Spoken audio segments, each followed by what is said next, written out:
So imagine stumbling upon a creature so huge it could dwarf even the largest known marine animals today. Scientists discovered the fossils of this beast on England's coast and believe it once ruled the waves. The new species was named Ichthyotitan severnensis, but thankfully for me, scientists nicknamed it the Little Stock Monster. Its estimated lengths range from 72 to 85 feet long, almost as big as a blue whale. Megalodon can't even compare to this. It was only about 60 feet long. And what's crazy is that this fossil we found wasn't even an adult, so who knows what their actual size was.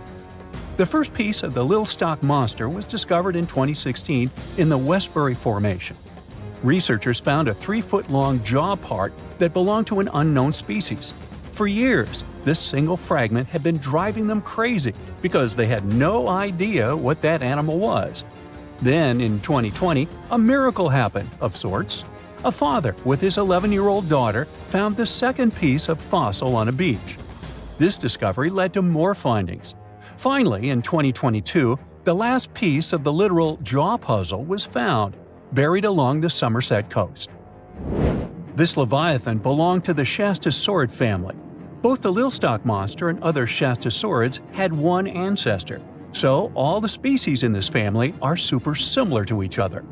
For example, all of them were the largest marine reptiles ever to exist. Although our Little Stock Monster is much larger, most Shastasaurids could grow up to only 69 feet long, and it's possible that the Little Stock Monster, when fully grown, would reach up to 100 feet or even more. Both of their bodies were just perfect for cruising the ancient seas. These marine titans were elegant and slender, with an elongated snout. Other marine animals at the time were smaller and looked more like dolphins. Shastasaurids had long paddle-like limbs adapted for efficient swimming. Their skulls show large eye sockets, which means they had excellent vision. If you were in the ocean, no matter what time it was or where you were hiding, they could spot you. They were also incredibly fast and could dive to great depths. Of course, all these things made them the most terrifying predators. They ate pretty much everything, including fish and squid, and you if you were there. They probably captured their prey like whales, opened their huge mouths, and literally sucked the fish in.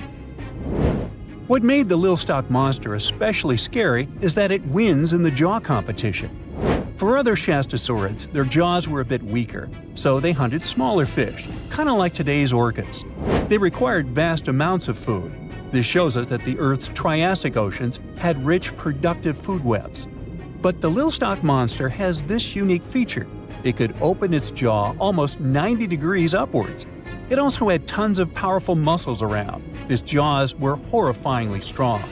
So while others were hunting some squids, the Little Stock Monster probably hunted large fish and even other marine reptiles. Fossils of Shastasaurids have been found everywhere in the world, from North America to Asia. This means that these creatures dominated and terrorized the oceans for millions of years, although even they weren't completely safe from scavengers. And that's exactly why we struggle to find these fossils now. Scavengers didn't leave any remnants of them. So, while we have some fossils of this marine family, they mostly remain a mystery for us. They lived in the oceans about 200 million years ago, in the late Triassic period. The Earth looked completely different back then. All continents were united in one Pangaea, a huge landmass. Some parts of this supercontinent were covered with lush conifer forests, while others were dry deserts and open prairies. It was before the famous Jurassic period, but there were already first pterosaurs and amphibians. It seems like those monsters were crazy resilient. The Triassic period was super unstable, but they survived through many changes in the environment. Well, until the last one. The Triassic extinction came out of nowhere. It was one of the Earth's big 5 extinction events. It wiped out almost all species on the planet, including these leviathans. It's still not clear what happened exactly, but it looks like there was a huge tectonic activity. Volcanoes in the oceans were going crazy back then. These massive volcanic eruptions have probably altered the climate and ocean chemistry, leading to the extinction of many species. Scientists have a theory that it might have happened because there was a rain of comets flying to our planet from the Oort cloud. This likely happens about every 200 million years or so. I wasn't around then, so I'm just guessing here. In any case, after the extinction, the Earth took some time to recover. Then it entered the famous Jurassic period. More terrifying sea monsters were on the way. One of them left us a colossal skull. This fossil is 150 million years old, and it also belonged to a sea beast from Jurassic times. They called it the Sea Rex. The name is very fitting. This monster could have broken a car in half with one bite. It was also discovered accidentally. A fossil enthusiast was walking along the Jurassic coast. This place is famous for having tons of ancient fossils, all because of the erosion in stormy weather. Typically, people find small spiral fossils here. However, this time, he discovered a giant sea monster fossil. Excited, he contacted scientists. They arrived at the spot right away and then had to carefully climb down a cliff to search for the rest of the skull. This fragment alone is 6.5 feet long. Turns out, it's a newly discovered species of pliosaurs, giant predators of the ancient seas. Pliosaurs were among the largest marine predators ever. Some of them grew up to 40 feet long. They used their huge teeth to snatch and devour prey, including other reptiles. Well, at least those creatures are far gone. But what about the horrors that still live in our oceans? Recently, biologists discovered the world's longest animal, the one that's still alive to this day. They found it off Australia's coast, on the Gascoyne coast, a very mysterious and unexplored place. There, underwater vehicles stumbled upon a frightening 150-foot-long siphonophore. That's twice as long as many blue whales and 3 times as long as a humpback whale. Doesn't it kind of look like one of those toy string worms? But this creature isn't friendly at all. It's a string-like deep-sea predator. What's even more scary is that this isn't actually one creature. It's a colony of small clones working together as one. Basically, collective consciousness. Ooh, Borg. Together, they stretch out like a single long string in the water. This creature might be the longest siphonophore ever found, and it was discovered at a depth of around 2,000 feet. Siphonophores, similar to jellyfish, capture their prey by dangling stinging tentacles in the water. When their tentacles touch small crustaceans and fish, they get paralyzed, and then they're reeled up to the colony's body. Expeditions to Western Australia's underwater canyons were definitely worth it. Together with that siphonophore, scientists have discovered up to 30 potential new marine species. Among them were a new octopus or squid, a long-tailed sea cucumber, glass sponges, and giant hyroids, colonies of animals resembling upside-down jellyfish. None of them have been seen before in Australia. But most of them weren't as scary as the one that was recently discovered in the Gulf of Mexico. This creature is straight out of a sci-fi thriller, a 26-foot-long mangapinna squid or bigfin squid. It was discovered near an offshore oil rig at a depth of more than 7,800 feet. It has incredibly long elastic tentacles, which can be 15 to 20 times longer than its body. It holds them at right angles to its body, making it look even creepier, almost as if it has elbows. And yes, it's another deep-sea predator. These 10 tentacles probably help the squid trap their prey and drag it onto the seafloor. We barely know anything about this extraterrestrial-looking creature because they're very hard to find and study. And if you think their tentacles are awful, just check out these creatures with 20 arms. This thing looks like a facehugger. This new species is lurking in the frozen depths of Antarctica. Experts were searching for cryptic sea animals known as Promachocrinus, or Antarctic feather stars. They're kind of similar to starfish and sea cucumbers, but have an otherworldly appearance and can live up to 6,500 feet below the surface. It's called the Antarctic strawberry feather star. Despite its pretty name, its appearance is anything but cute. It has a bizarre strawberry-like body from which 20 spindly arms branch off. Its coloring ranges from purple to dark reddish, and the arms all have different lengths and thickness. Ooh. Who knows how many more of such scary creatures we'll discover in the future? Something exciting and kinda unexpected popped out among the rocks of the Ica Valley in Peru. The bones of a really old whale that lived almost 40 million years ago. At first, no one was really impressed because the bones they found were big and weirdly shaped, so people just thought they were looking at giant boulders. I mean, that's cool too, but things got way better when they realized those were the remains of a very large ancient animal that roamed along the coast of ancient Peru. Plus, it was probably the heaviest creature that ever lived. Sorry, blue whale, I know you worked hard to get to the top. The length of over 100 feet and weight of more than 200 tons brought you the status of the biggest animal on our planet. But it seems you've held the title long enough. Time to hand it over to our next candidate, and that one's really gigantic. This ocean beast was probably shorter than the blue whale, but heavier, with a weight that could be between 93 tons and 370 tons. If it's closer to the higher number, it'll make Perseus the biggest animal ever known to have lived on Earth. And it seems its weight was the result of having extremely thick, dense bones. You can see such bones today in manatees or some other early whales.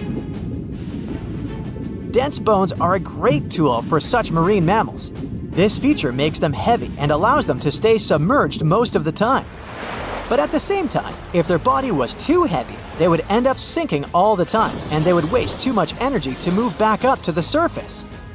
So, to avoid sinking, marine mammals need to have enough lighter tissues, like muscles and fat, to help them float in the water without using too much energy.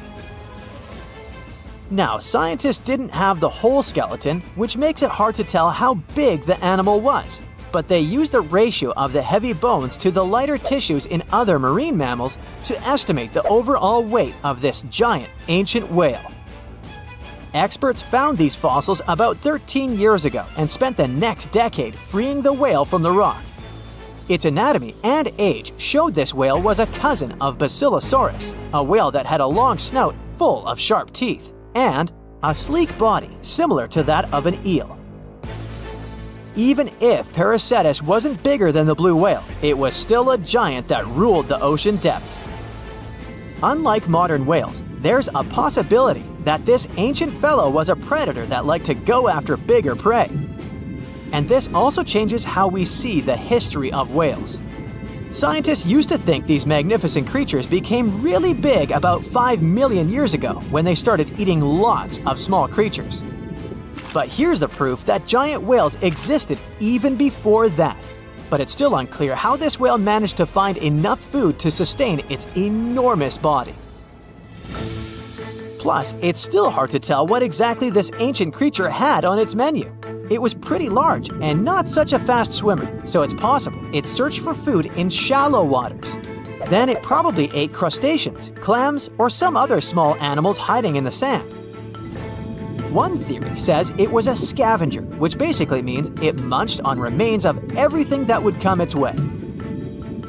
It's not so unusual to find marine animals in deserts. Many of these regions used to be covered with water anyway. The Sahara in Africa is a perfect example. About 50 to 100 million years ago, this was not a dry desert, but a shallow saltwater body called the Trans-Saharan Seaway. The land is not wet there anymore, of course, but people who lived in that area knew about it because they used to find old shells across the desert. The sea was about 164 feet deep. That sounds enough for a nice swim. Some would say this area looked like modern Puerto Rico, with lots of sun and shallow water. Mangrove forests were a common thing as well as seafloors covered with mollusks, like snails and clams. The marine sediment that was left behind after the sea had dried up is full of different fossils. And the animal that lived in that ancient underwater world didn't look friendly. Plus, they were much bigger than their relatives from modern times, so a regular-sized human would end up as a snack, not even a whole meal. Normally, when animals live on small islands, they can become much bigger than their relatives from the mainland. This is something we call island gigantism, and it happens because there are more resources or fewer predators on islands. Maybe the same thing happened in the Trans-Saharan Seaway. Even though it wasn't an actual island, the water moved in and out, which created little pockets of water. And specific conditions in these pockets might have helped animals grow bigger. So we're talking about giant sea snakes, catfish, and fish that no longer exist today. One had incredibly strong jaws, and the animal used them to eat hard things and even crush shells. Their teeth showed they were fierce predators other animals had every reason to be afraid of. They went through some changes when it came to diet, similar to some types of piranhas. And the competition to get to the top of the food chain wasn't a joke. Not when there were also such large predators as sharks, crocodiles, and ancient relatives of elephants. Sahara went through different phases. If you could use a time machine and take a peek at Earth's largest hot desert as it was about 6,000 years ago, you wouldn't have to struggle with sand and heat. You'd have a nice walk through a green and pretty lush place. In the past, people who lived in that area didn't leave drawings on cave walls that showed camels, sand dunes, and scorpions. All those things you'd see in today's Sahara. Instead, they drew crocodiles. That's additional evidence that the Sahara used to have a lot of water and plants enough to support these big yet scary animals. Around 3 billion years ago, Earth might have been mostly covered with water. Today, it's about 71% of its surface, but it seems that our planet used to be a giant ocean world with no continents at all, just some scattered islands. Scientists studied special rocks in Western Australia that formed in a place deep under the ocean called a hydrothermal vent system. To explain this better, it's important to mention two common oxygen types, O16 and O18. O18 is heavier because it has extra neutrons. O16 evaporates from water more easily, and as researchers studied an old ocean floor, they found a lot of O18, more than in today's oceans. This way, they realized ancient Earth had less dry land than Earth today. Australia is a good spot to conduct these studies because a long time ago, it also used to be a beautiful place with large animals and lush rainforests. But as time went by, the land became drier and Australia had more deserts formed, such as the Great Victoria Desert. Rainforest remained only on the edges of the continent. What happens with deserts across the globe is called desertification. That's when land that used to be good for growing things turns into a desert or something similar. Our planet changes over time, together with its climate. But desertification also happens because of human activities, like mining, farming, and building cities. And when land turns into a desert, it's a problem because it can't support people and animals anymore. Food doesn't grow there. There's not enough clean water, and animals lose their homes. To help with this problem, there's a plan many countries agreed to. They decided to work with farmers to take care of the land, fix damaged areas, and manage water better. All in all, to make our planet a better place for life.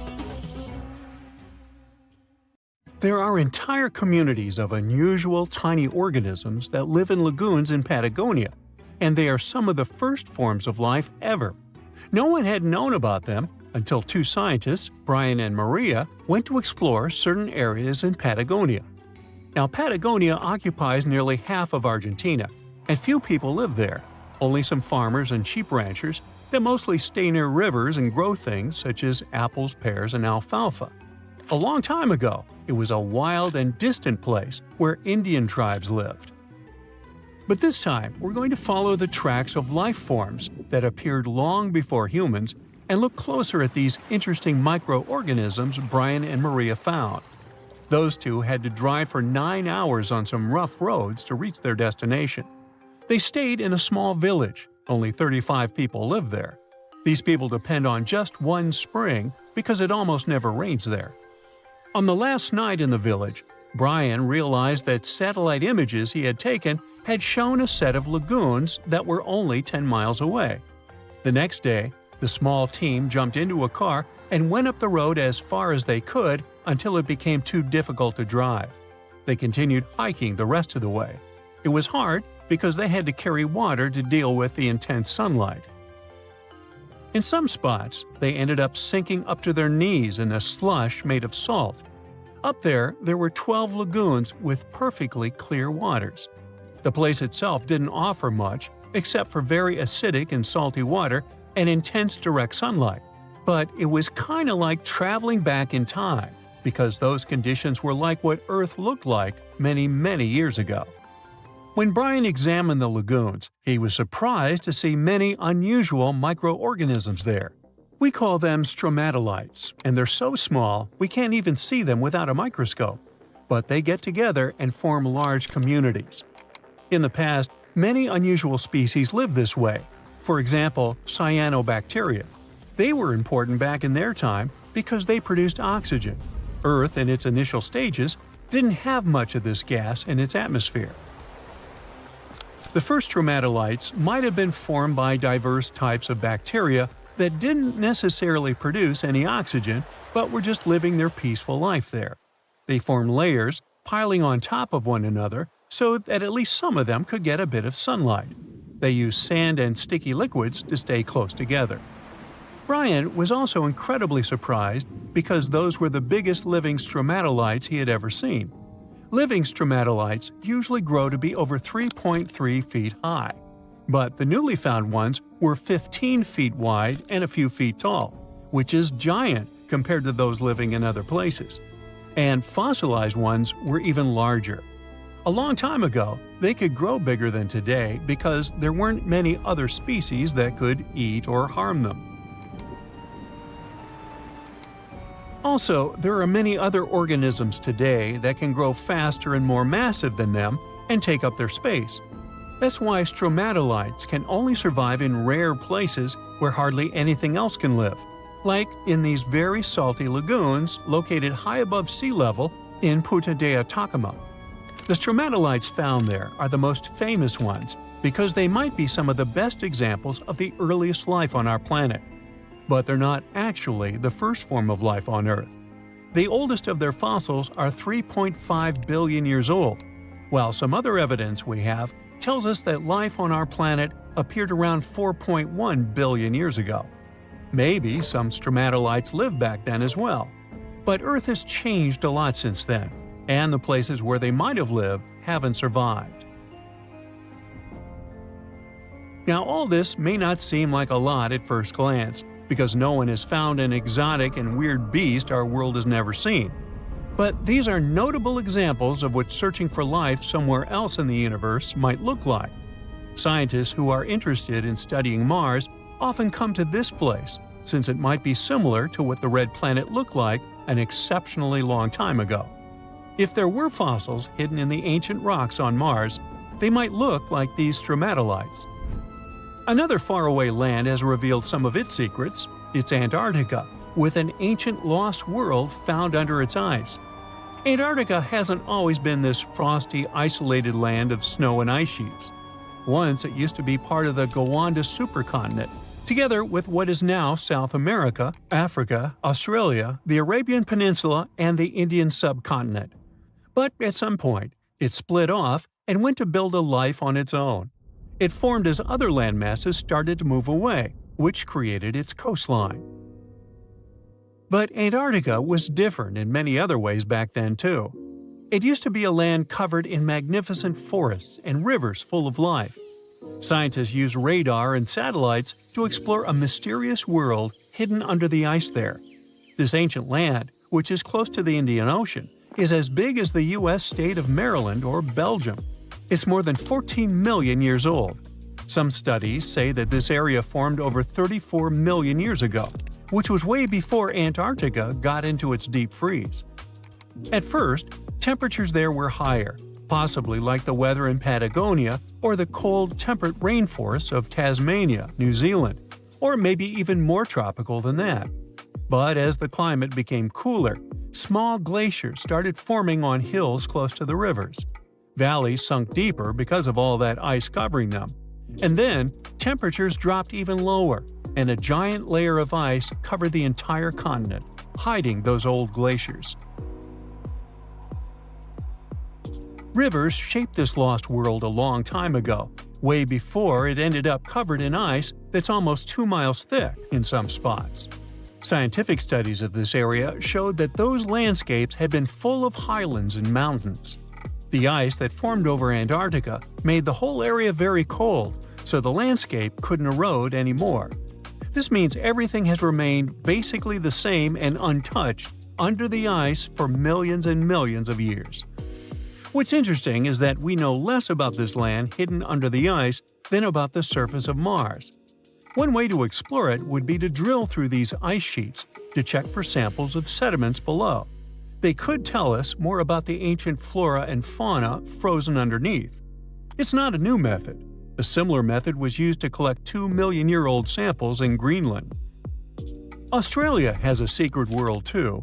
Ancient organisms were found hidden in rocks in the northern parts of the continent that are about 1.6 billion years old. These microscopic things are part of a family called eukaryotes. The members of this family that exist today include plants, fungi, animals, and even those tiny organisms with just one cell, such as amoeba. All living things with nuclei in their cells, including us, can trace their family tree back to one of the oldest members of this family. That one is called the last eukaryotic common ancestor, and it lived more than 1.2 billion years ago. Those ancient organisms were more complex and bigger than bacteria. Maybe they were the first predators on Earth, hunting bacteria. Well, there you are. The sun is scorching, you're thirsty. All you can think about is water and ancient bones under your feet. You're wandering through the Sahara, the largest hot desert on Earth. Right now, you're crossing a stretch of sand called Whale Valley. And all over these 75 square miles of land, fossils cover the ground so thickly that you can't help but step on them. Paleontologist Hesham Salam says it's an unusual picture in this place. The bones are poking right out of the cliffs, as if they're calling to you to come check them out. You can spot ribs scattered all over the place. Look at these vertebrae. They're giant. Ooh, the creature they once belonged to must have been up to 65 feet long. The fossils show that the animal had a streamlined body like today's whale, but still had features like hind legs and feet. For scientists, it means a very exciting thing. They might have discovered a fully intact skeleton of a prehistoric whale. It was an animal that lived in this area when Egypt was underwater. You see, today, the Valley of the Whales is the world's largest ancient whale graveyard. You're likely wondering what marine animals are doing in a desert more than 100 miles away from the nearest coast. Well, millions of years ago, this desert was at the bottom of a massive ocean called the Tethys, which stretched from Europe to India. When sea levels dropped, the ocean left behind a seabed covered with fossils. And today, the fossils of some of the earliest known whales rest here, which gives researchers a peek into how today's massive ocean whales may have evolved. The fossils here are super detailed, even with some stomach contents still intact. Uh-oh. Scientists have also found fossils of ancient sharks, crocodiles, and turtles, helping to recreate what this marine world looked like millions of years ago. Now, the first whale bones were discovered in 1902, but it wasn't until the 1980s that people really started to explore the area, only when access to this area became better. Sadly, some fossils had been taken away by collectors before the site turned into a protected area. Most of the fossils are just under the surface, slowly revealed by erosion. Whale Valley gives us an amazing glimpse into millions of years of ancient coastal marine life. But let's move further. Ancient whale fossils aren't the only discovery you're going to make today. For over 150 years, scientists have been puzzled by a strange creature that lived millions of years ago.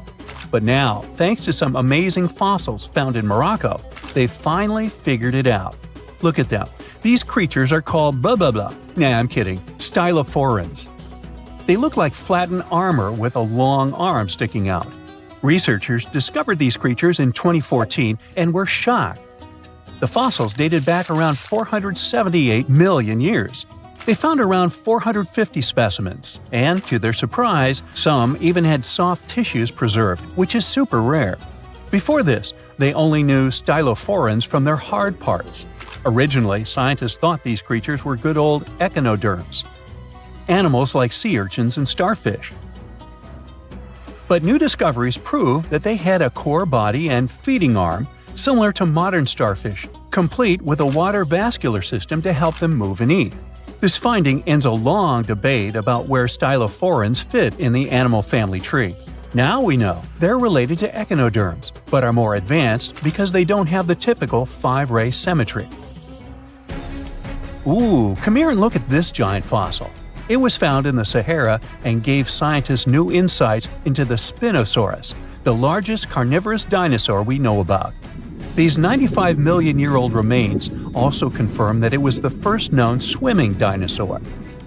The Spinosaurus had flat paddle-like feet and nostrils on the top of its crocodile-like head, perfect for staying underwater.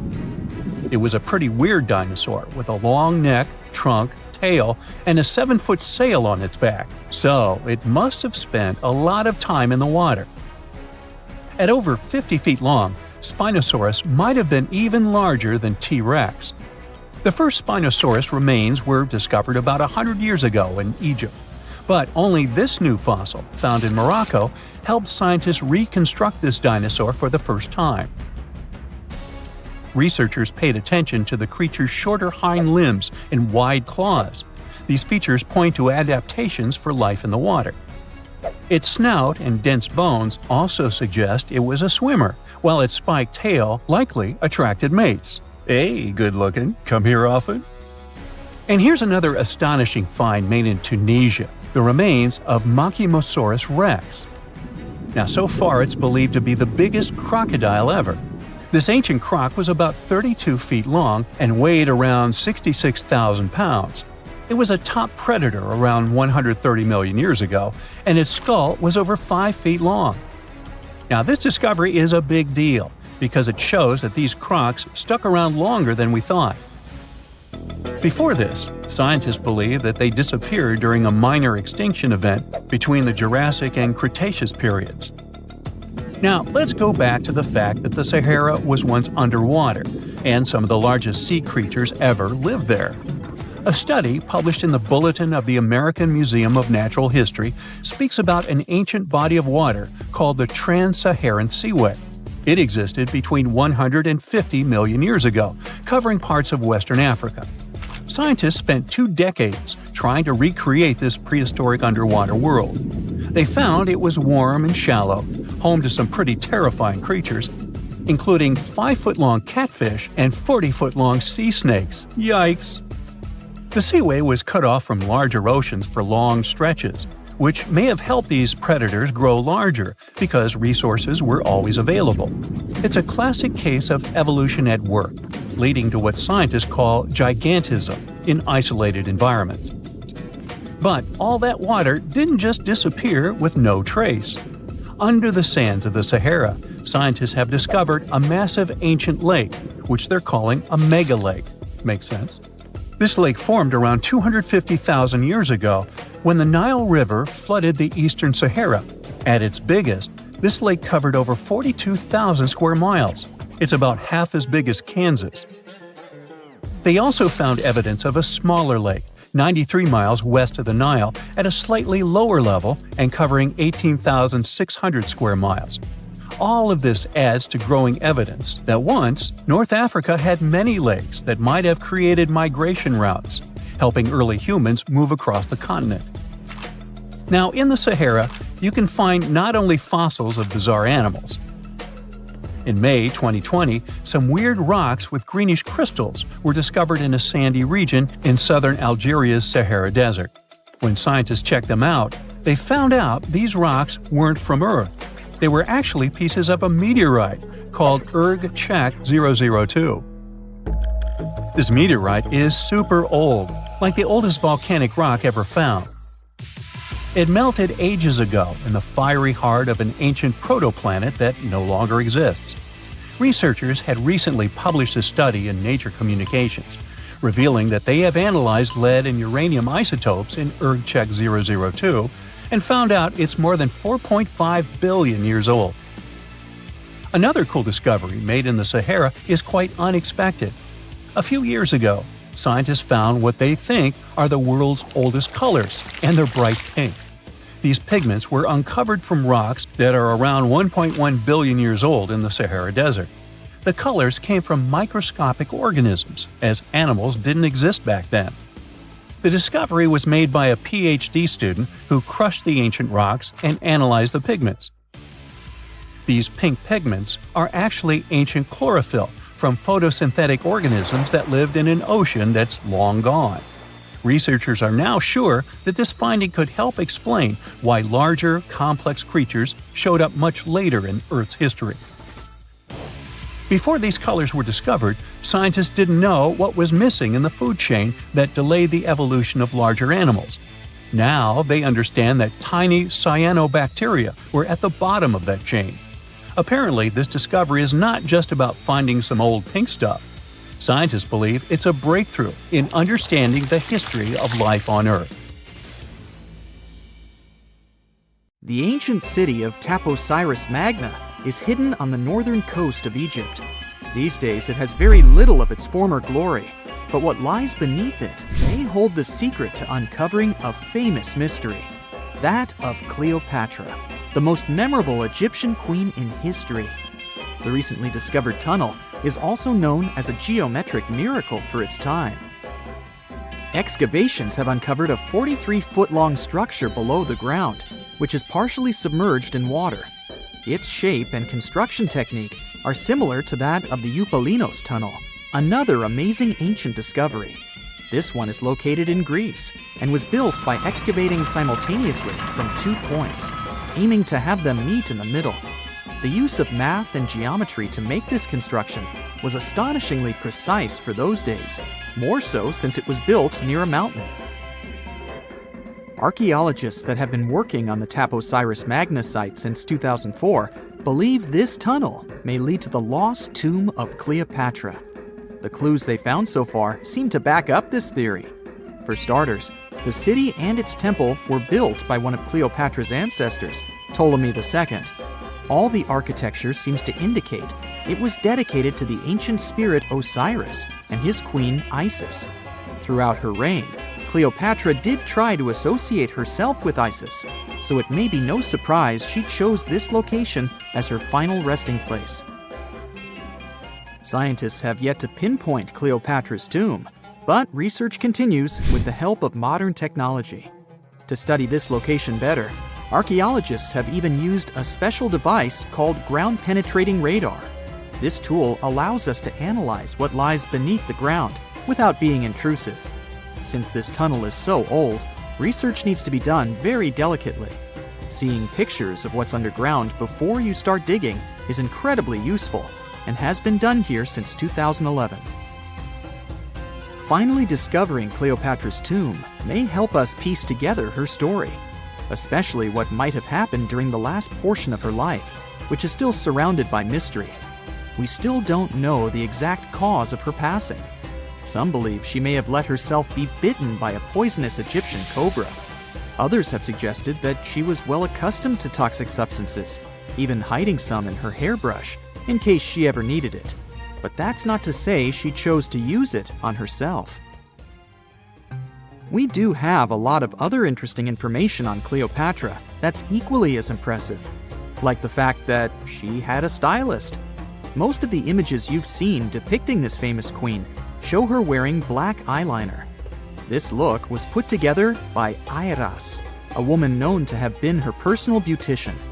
She traced the long line from her eyes to her temples, a makeup technique still used today to enhance the eyes. Airas was an important figure throughout Cleopatra's life, known also as her confidant and close friend. There are even theories that suggest Airas was there by her side when she passed away.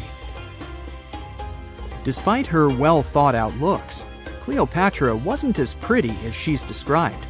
Or at least, that's what recent research has pointed out. Sure, if we look at movies and modern imagery, she's depicted as this incredibly beautiful woman with symmetrical and delicate features. However, if we look at coins showcasing her image from back in the day, her looks are rather average. Her image on the coins might have been adjusted, too, to make the queen look stronger in the eyes of her people. So there is no trusted source available to confirm her image, but her description in most pieces of ancient literature speaks of her other qualities, like her voice and personality, not of her beauty. Cleopatra might have been the most famous Egyptian queen to this day, but she wasn't the first choice. She did have an older sister, Berenice, that was initially supposed to take the throne. Berenice passed away before she could do that, so Cleopatra took on the role and began investing in her education. She traveled throughout the country quite frequently, so she could become accustomed to her people and their needs. She was only 18 when the responsibilities were passed down to her, and immediately gained popularity because of her intelligence and education. Her taste in literature was quite good too. She was known to be a fan of Homer, the famed Greek philosopher and poet. Cleopatra loved to write as much as she loved to read. There are even claims that she wrote a book on medicine and cosmetics, but we have no evidence to this day that such work ever existed. Part of being a great leader back then meant you had to speak multiple languages. Cleopatra clearly understood that, and that's why she's rumored to have known many languages to varying degrees. Some archaeologists suggested she spoke Greek, Egyptian, and Ethiopian, as well as many Arabic dialects. She might have even spoken Latin, but there's little evidence to support this claim. She might not have had angelic looks, but Cleopatra was really careful with the way she looked, even with her diet. She was known to have enjoyed simple meals, including a variety of fish. Since she lived close to the Mediterranean Sea, it's really no surprise. As a treat, she liked to eat stuffed pigeons, which she also served to her guests. Other dishes on the menu included vegetables and fava bean soup. Fruits and nuts weren't missing from her diet either, and she was also a big fan of honey. Recently, a team of experts has even tried to recreate her famous perfume. Think of it like the ancient equivalent of Chanel No. 5. Cleopatra was known to be a fan of luxurious scents, which she believed could even influence how people treated her when they met. The basis of this scent is myrrh, a resin gathered from a local tree. Other ingredients added to the mixture were also found back in the day, like cardamom, olive oil, and cinnamon. The results may not be quite as delicate as the perfumes we know and use today. Its consistency was way thicker, and the scent lasted way longer. When she was at the height of her power, Cleopatra might have been the richest person in the world. Back in the day, she ruled over a territory that stretched across the Mediterranean, from modern-day Libya in the west through Egypt to Syria in the east. This is the largest territory ever ruled over by a woman. In today's currency, her worth might have been somewhere around $95 billion. The calendars we use today may have been introduced by Cleopatra herself. She presented the idea of leap years and leap days to Caesar, the Roman emperor she was known to have been close with. Taking her advice, Caesar made these adjustments part of the official Roman calendar. The ancient Egyptians already knew the year was longer than precisely 365 days.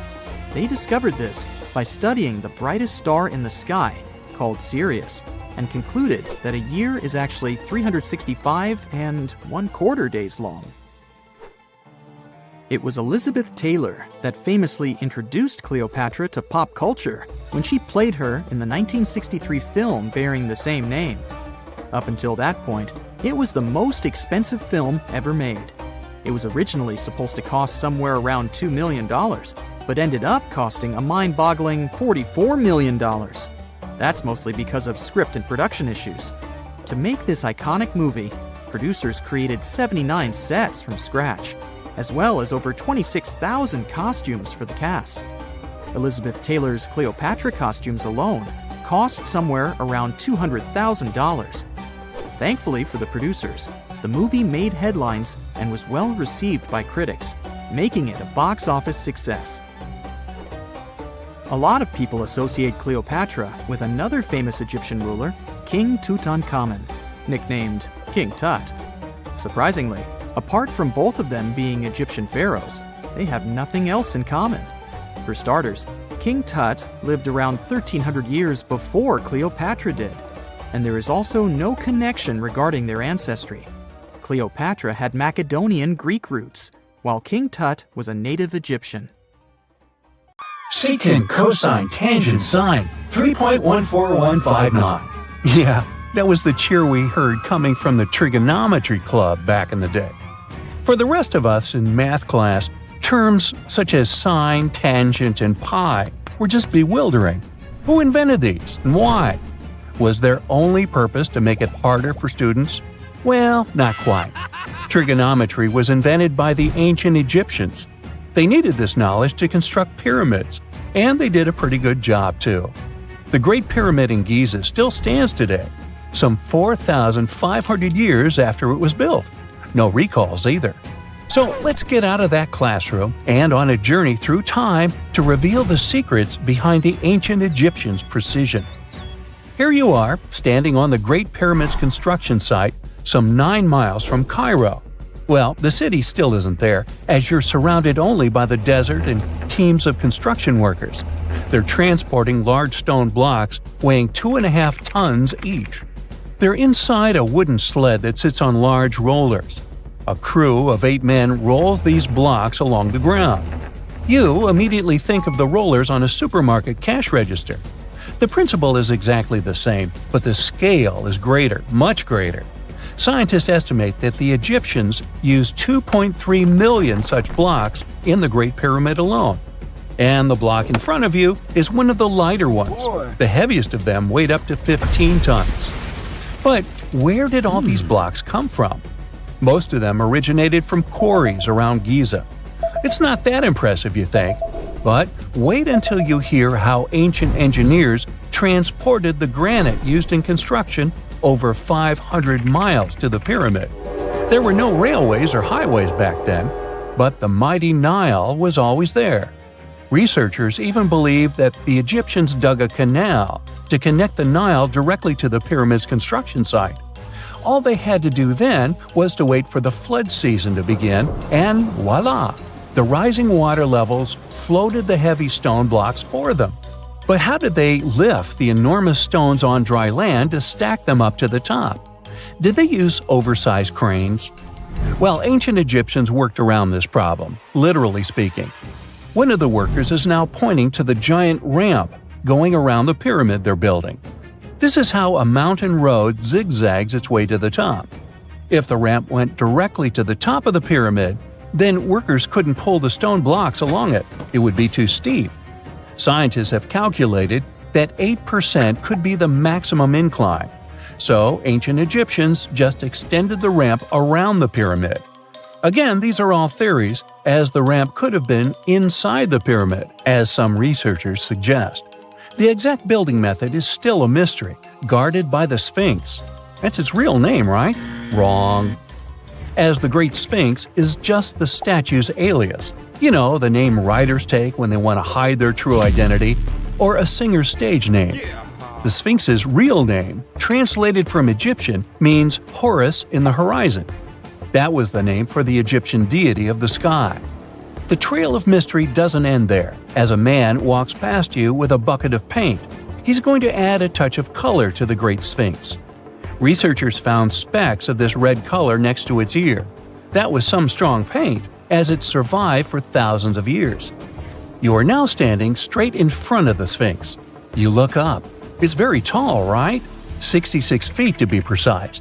Now resist the urge to take a selfie. You can do it. Now you notice something else. It looks like the Sphinx is in the center of a giant triangle in the back. That's one side of the Great Pyramid. And no, your eyes are not playing tricks on you. The Sphinx really does sit in the center of the pyramid's lateral face. Here's where math comes in handy. A pyramid has 4 sides, called lateral faces. There's also a 5th face, the base, but that's not visible. It's, wait for it, face down. The Sphinx has one last mystery to reveal: its age. Scientists agree that Pharaoh Khafre built the Sphinx. He ruled after his father, who had built a great pyramid nearby. So both structures were finished around the same time. Let's talk about numbers again.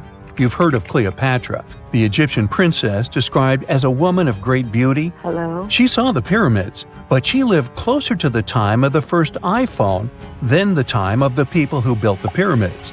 Fascinating, right? You can see thousands of people around you. They're working hard to build the pharaoh's tomb. But how many of them are there exactly?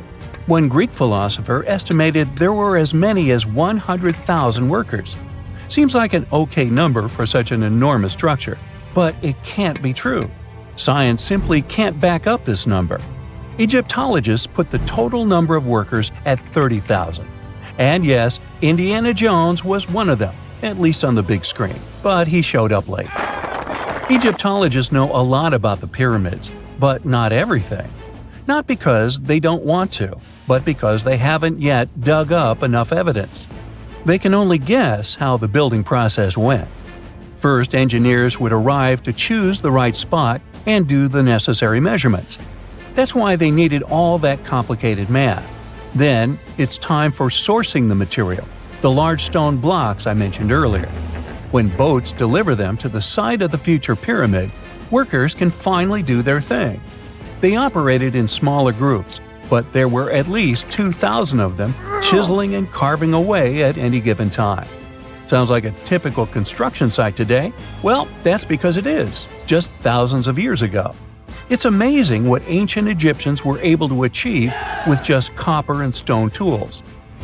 The pyramid is now complete in front of you. But is it the same pyramid we see today? Why is this structure shining bright in the desert sun? Isn't it supposed to be a dusty yellow color? Well, no. Human activity and the elements have completely stripped the outer layer of stones over time. Expert craftspeople polished these blocks using nothing but stone and sand. The end result was a smooth and shiny rock. On the day it was completed, the Great Pyramid of Giza was a perfect triangle of light. Its polished sides acted like giant mirrors, reflecting the powerful Egyptian sun. This is the point where you should put your glasses on, and that shiny thing you see at the pyramid's very top is actually gold. The capstone at the top of the pyramid is called a pyramidion. It was covered in sheets of gold. As you can guess, these were the first stones to disappear. Let's make another stop before we get you back to your classroom. We travel to the British Isles, and no, Stonehenge isn't our destination.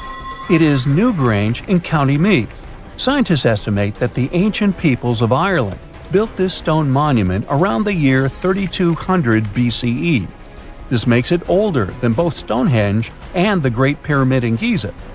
The function of the circular mound in Newgrange is the same as the one of the Great Pyramid and equally mysterious. The estimated amount of loose stone present in the valley is over 220,000 tons. And it's not just randomly thrown on a pile. The order in which the stones are set makes the structure water-resistant.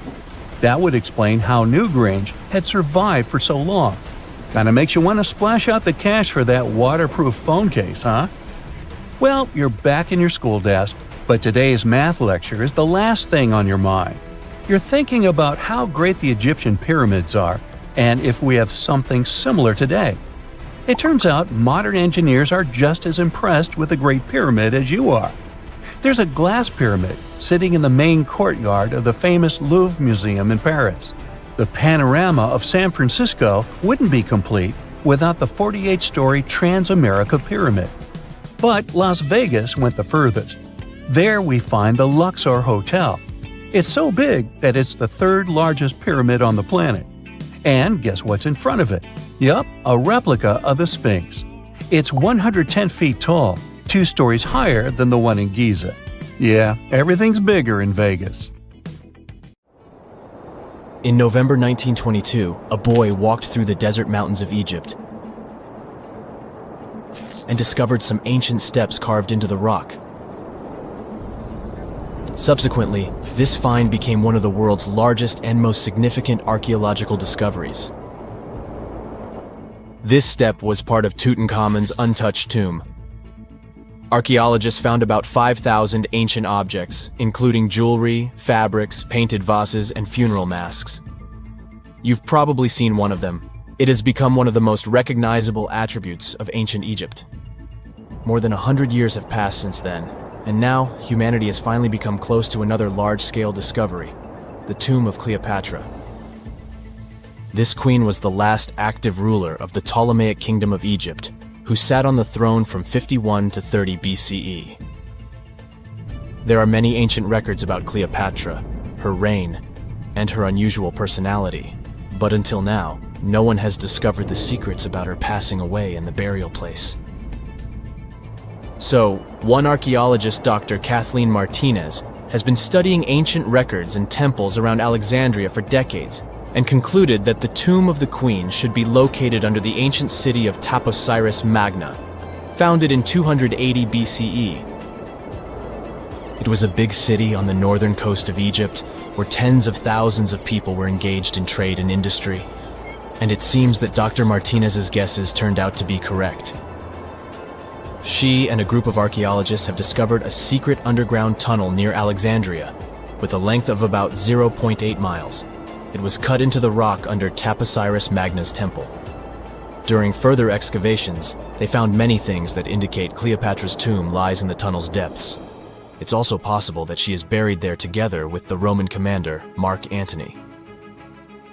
According to ancient records, Cleopatra and Mark Antony loved each other and together opposed the Roman Senate, which declared Antony a traitor. The fact that natural disasters have occurred on the territory of Taposiris Magna for thousands of years can complicate the excavations. Earthquakes and floods destroyed the city and possibly flooded its underground tunnels. But archaeologists hope the ancient tomb remains untouched, and that it hides many treasures and records about the royal life of ancient Egypt during the reign of the last dynasty. There's a chance that excavations will go underwater and in the mud. This will require much time and funding, but archaeologists are sure it's worth it. Anyway, it's too early to say that Cleopatra is really buried there, but scientists have found many things in the tunnel that confirm this, including clay pots, dozens of coins with the image of Cleopatra and Alexander the Great, as well as a bust with the image of the Egyptian queen. Cleopatra is still one of the most popular personalities in Egypt, on an equal footing with Ramesses III and Tutankhamun. She inspired many films, paintings, and books, but what made her so popular? She became famous for her inconsistency.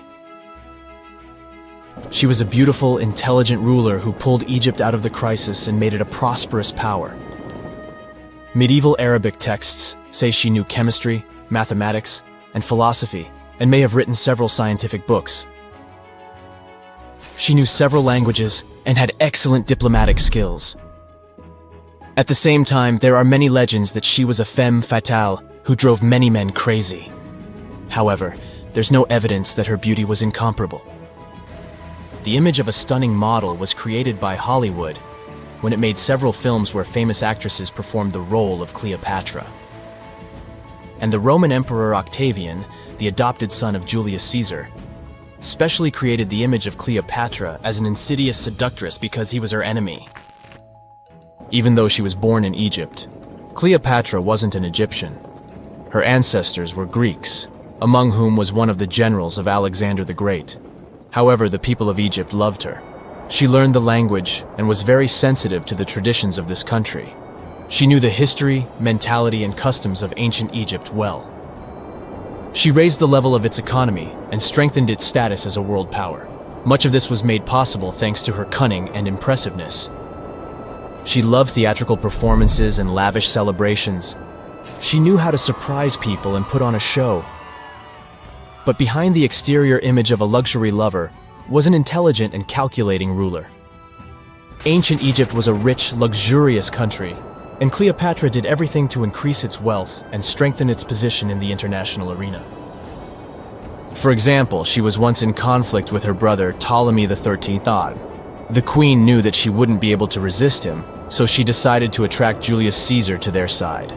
The Roman emperor arrived in Alexandria, where Cleopatra wanted to meet him, but Ptolemy knew about her plans and was about to prevent her from coming to Caesar. Then, instead of a rich and noisy arrival, Cleopatra decided to make her visit inconspicuous. She wrapped herself in a carpet or linen bag the emperor's servants carried into Caesar's private chambers. Cleopatra emerged from the carpet and impressed the Roman emperor with her beauty and determination. As a result, they fell in love with each other and became close allies. After some time, she impressed another influential Roman for diplomatic purposes. She arrived to meet Mark Antony on a golden barge with purple sails and silver oars. Cleopatra was dressed in the image of Aphrodite and sat under a magnificent canopy. Her servants dressed like cupids and were blowing her fan and burning incense. But Cleopatra created such a show for a reason.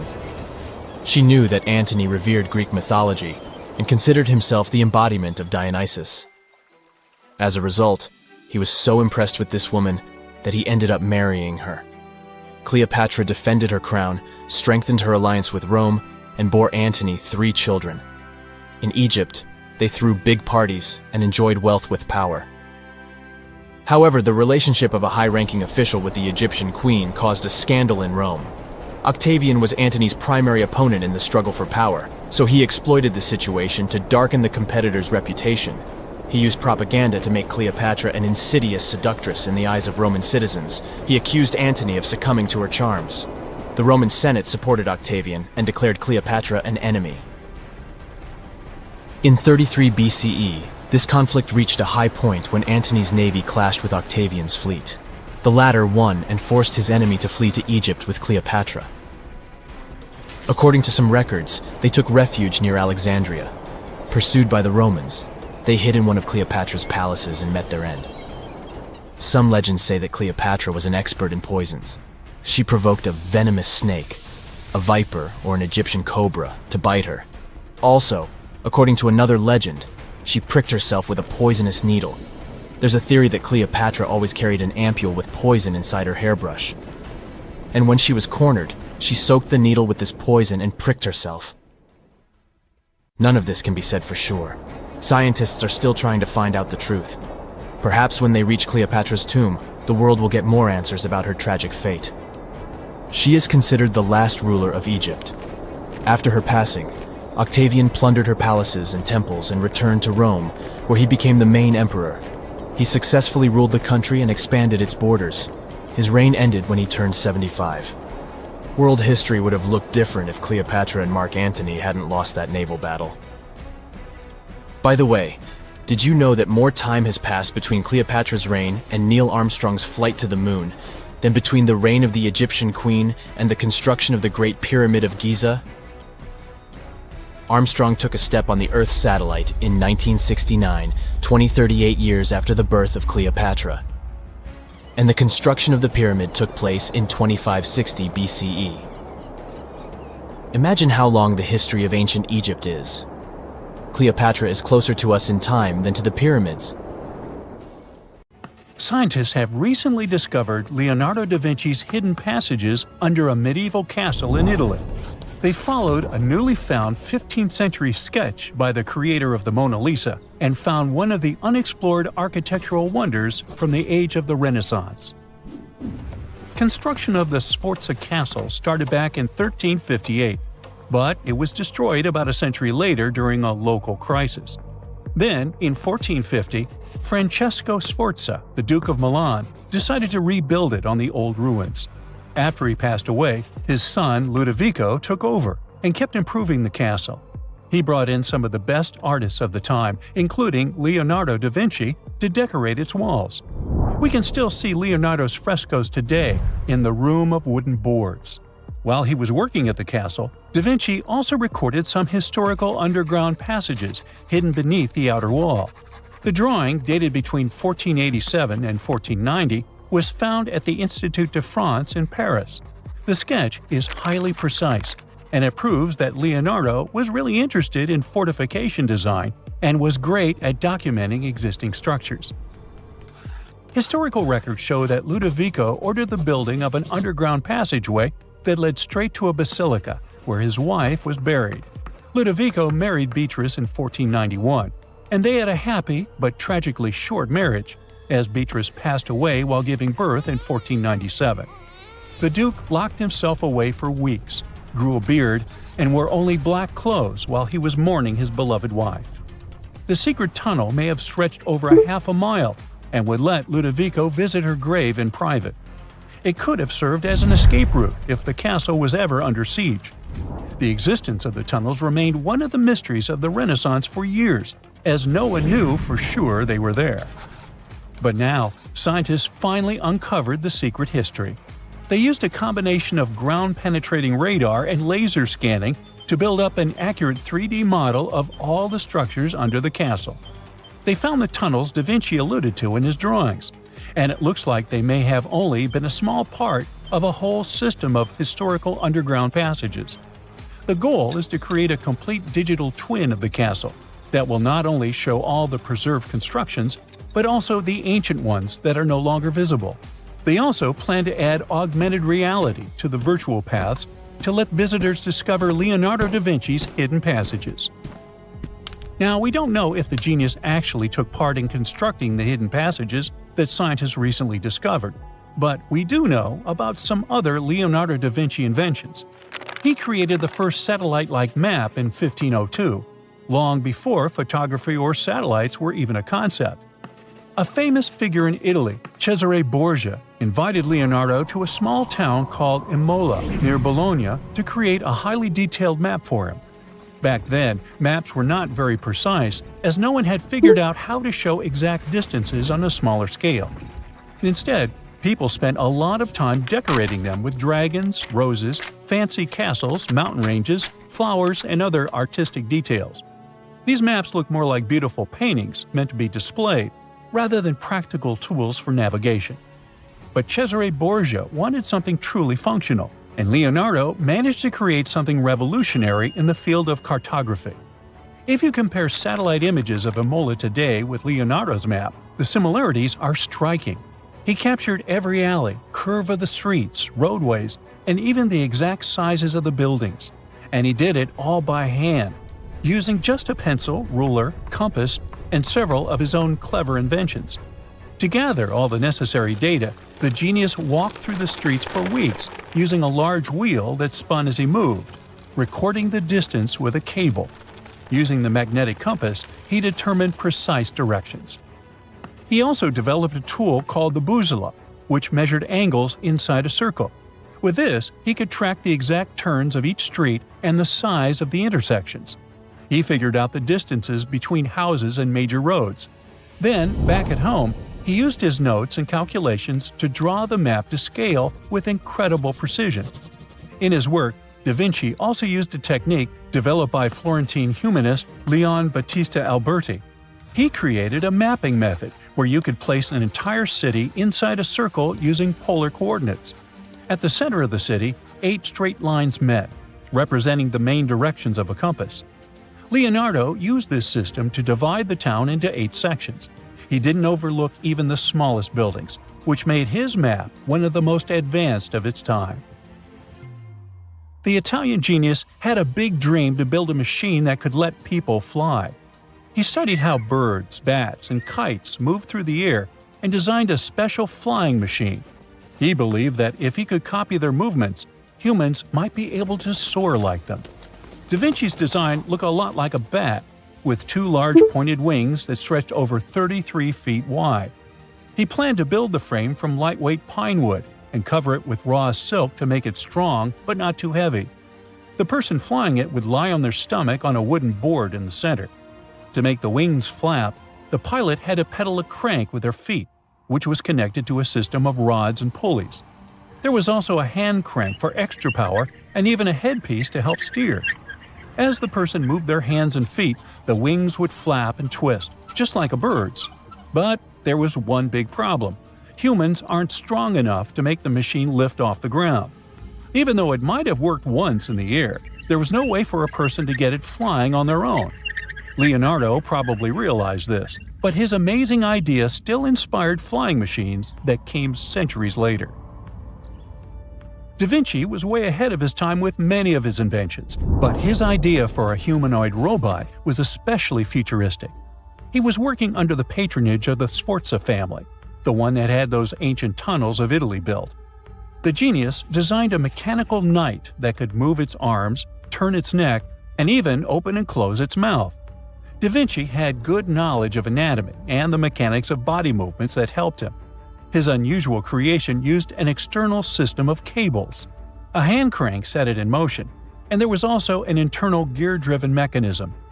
About 450 years later, Da Vinci's detailed sketches of the robotic knight were rediscovered in the 1950s.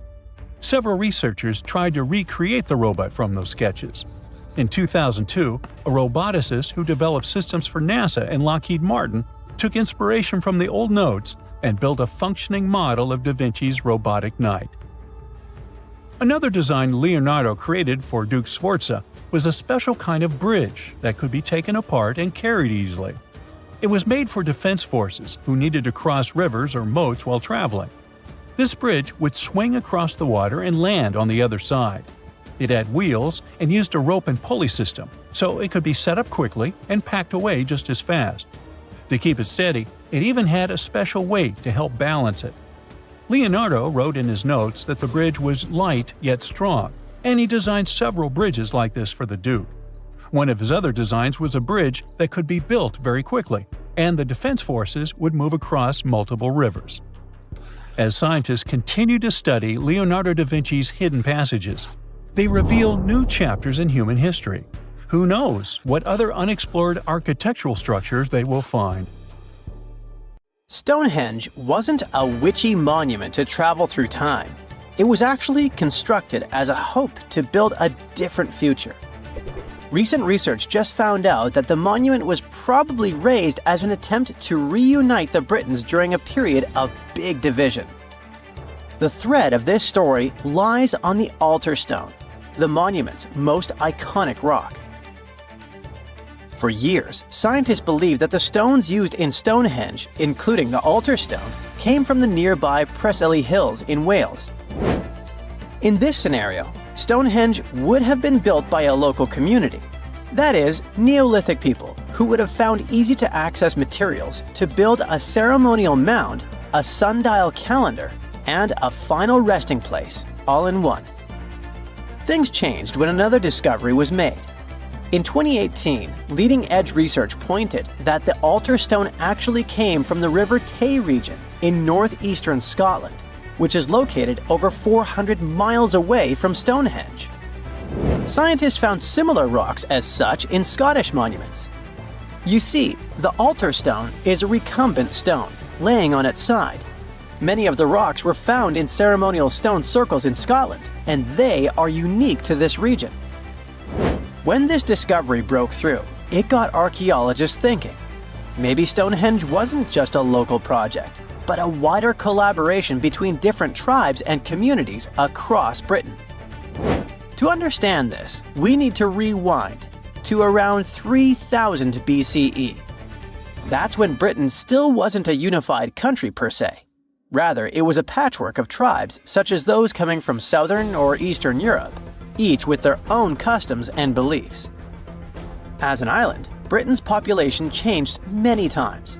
Britain was mainly composed of farmers who descended from people from the Middle East and arrived on the land around 6,000 years ago. This group thrived in the area until 2500 BCE, when another group coming from the regions of the Netherlands and Germany started to appear. These ones, also known as the Beaker people, were responsible for the large population turnover that Britain experienced during the Neolithic period and the years that followed. The Beakers were called so because of a specific type of pottery they used to make and bury their loved ones with after their passing.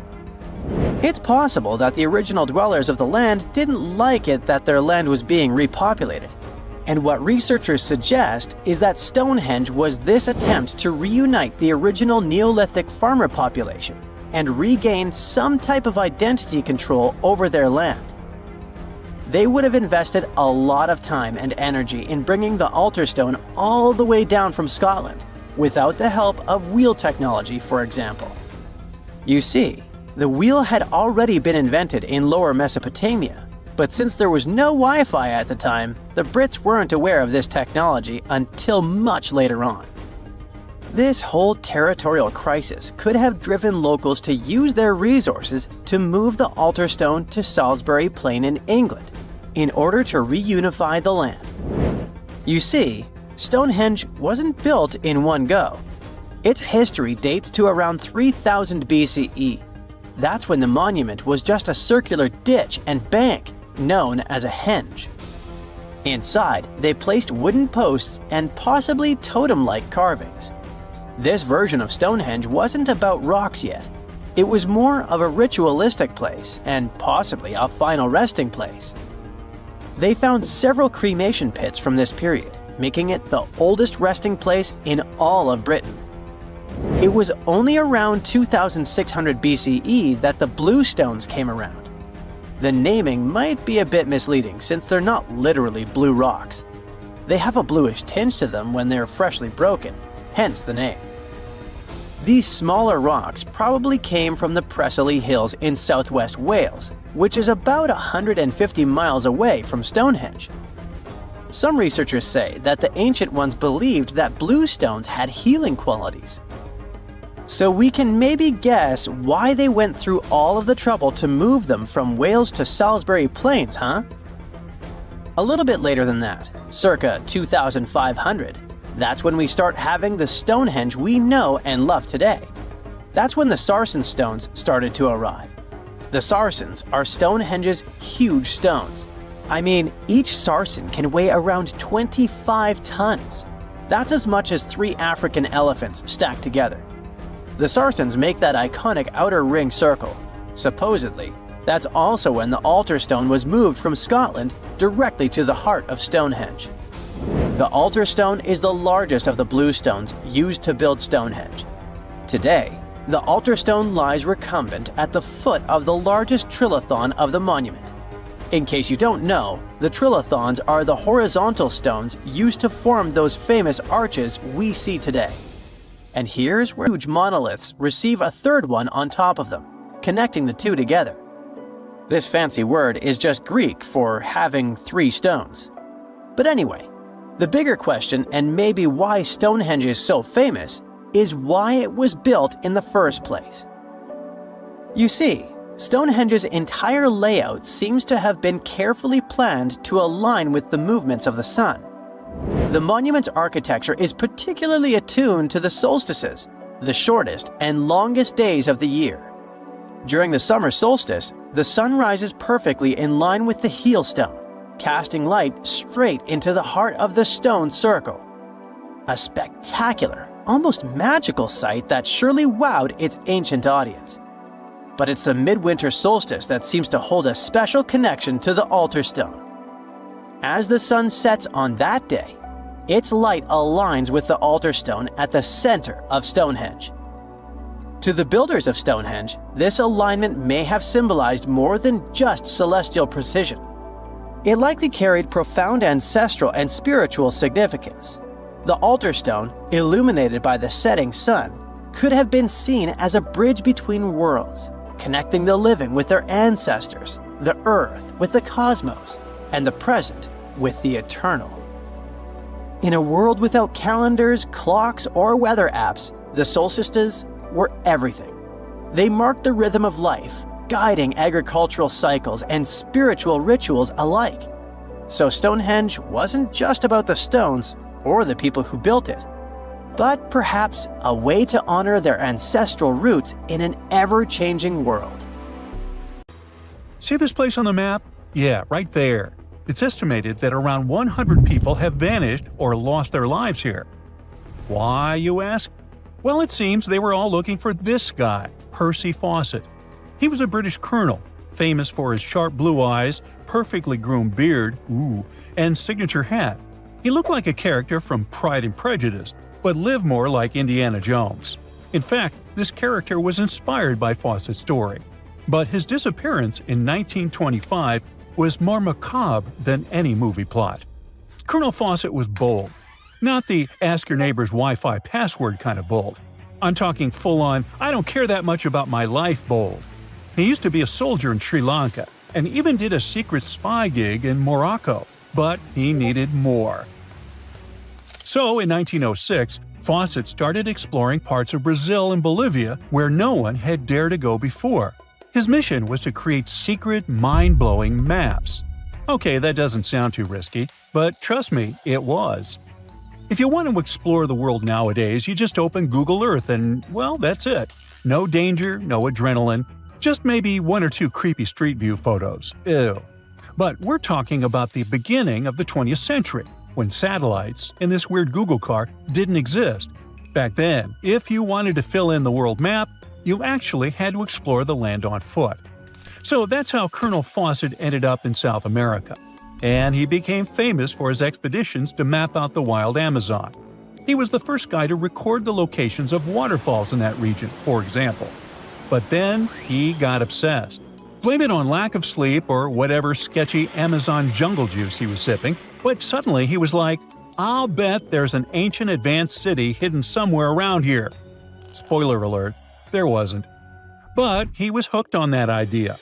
Hanging out with native Indians for so long convinced him that large groups could totally thrive in the middle of a massive rainforest.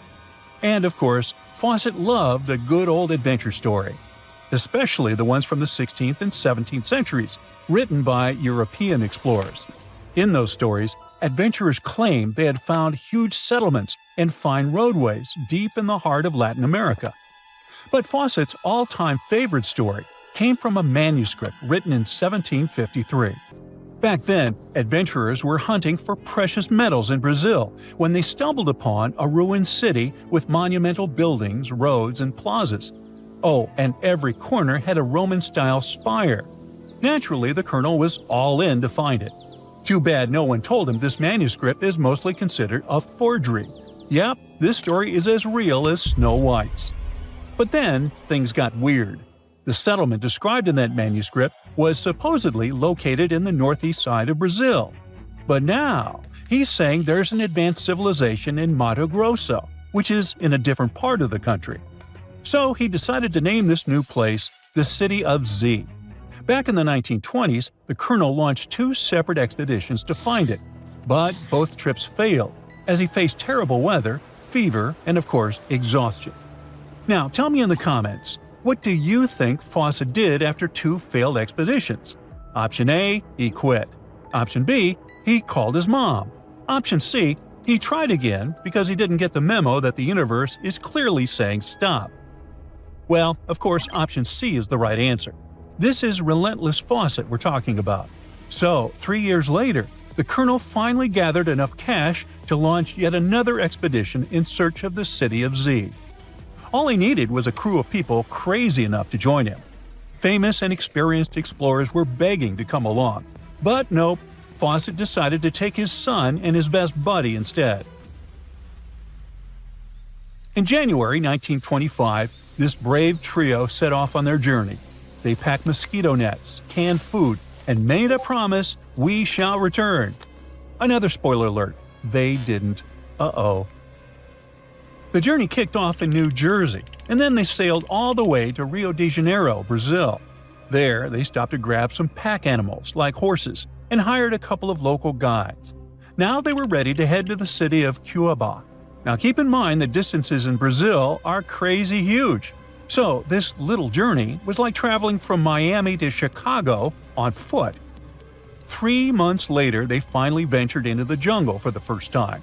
And that's when the fun really began. The crew faced piranha-infested rivers, an endless maze of thick trees, and the worst part, bugs. The constant annoying zzz of a gazillion mosquitoes wouldn't let them sleep, and Fawcett's best friend's foot got huge from tick bites. But the colonel didn't have time to babysit his friend's princess foot. Oh no, he was too obsessed to take a break. In fact, at some point, he was so far ahead of his companions that he had to camp alone for a night. On May 29th, Fawcett finally came to his senses. There was no City of Z. But did he let that stop him? Not really.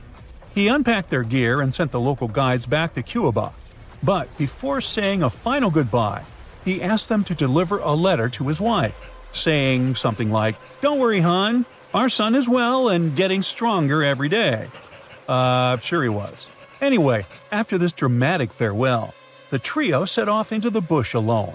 The darkness swallowed the thick forest, and then they were never seen again. Okay, that was intense, so let's fast forward. 2 years later, the newspapers were still speculating whether the trio could still be alive, and Fawcett became a legend, like Bigfoot, but less hairy. One guy said that the colonel had become one of the locals and was living his happily ever after in the jungle. Another guy said he was held prisoner by the Indians, but no one could confirm any of these sightings. It wasn't until 1928 that the British authorities finally thought better late than never and decided to look for Fawcett and his crew. By that time, they were sure their expedition had perished, but they still needed proof. And after days and days of surviving the jungle's worst nightmares, they found, well, nothing. But in a weird way, this mystery inspired more explorers to look for them. It's estimated that about 100 people have passed away in this process, and a few have followed in the explorers' footsteps by disappearing without a trace. So, what really happened to the expedition? Researchers have pointed their fingers at everything under the sun: parasitic infections, starvation, drowning, jaguar attacks, you name it. Some even say Fawcett dove headfirst into mysticism and started an occult community in the jungle. The Brazilian anthropologist Orlando Villas-Boas was probably the one who got the closest to solving this case. Back in the 1950s, he was working with the Colossal Indians when they suddenly admitted to, getting rid of Fawcett. They even had bones to prove it. But it turns out a forensic analysis showed that the remains didn't belong to the colonel. So we're back to square one, and nobody knows, to this day, whatever the heck happened to them. Fawcett's quest, as we know it today, is based on some pretty questionable sources. But there is a possibility that he wasn't living in Delulu land after all. Recent discoveries suggest that his idea of a sophisticated jungle city wasn't just pure fantasy.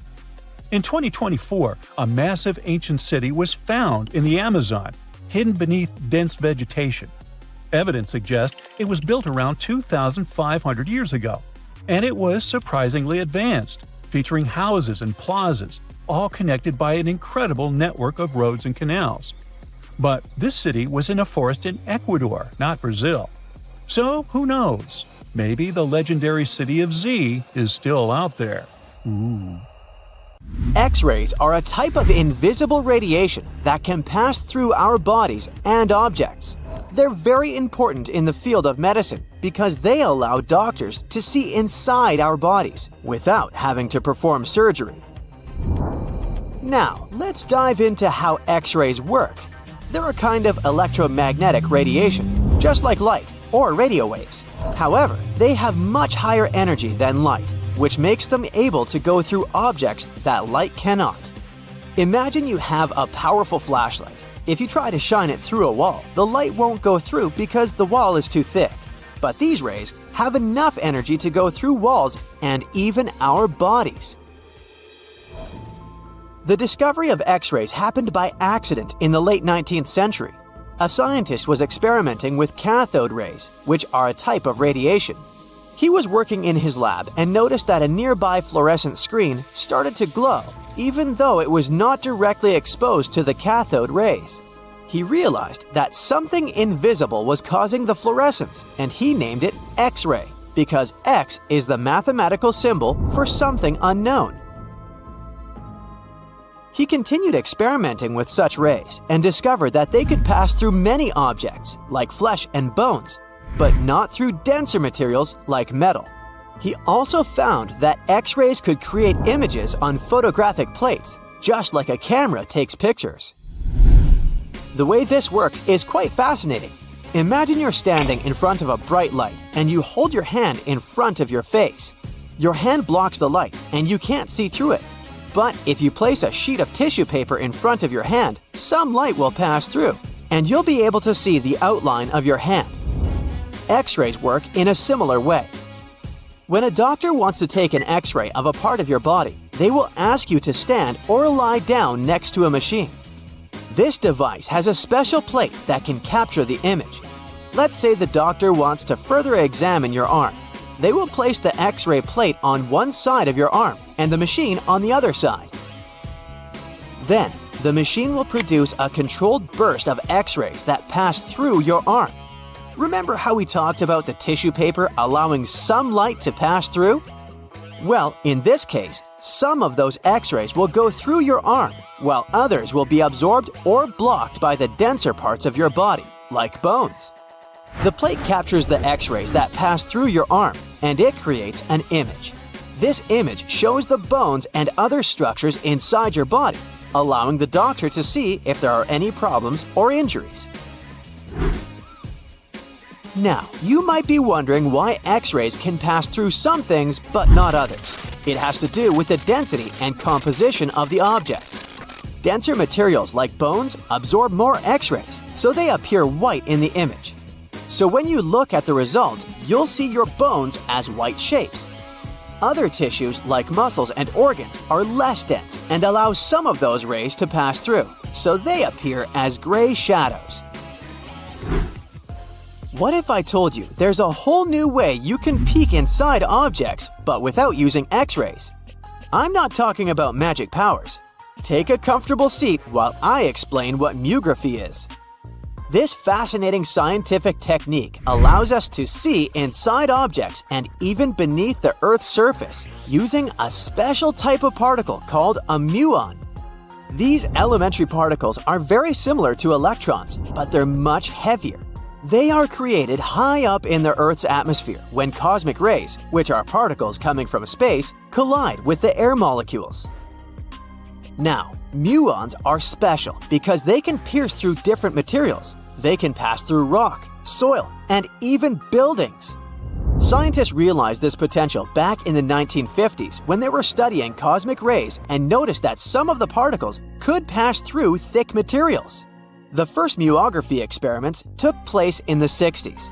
Specialists discovered that muons can be detected using special devices called muon detectors.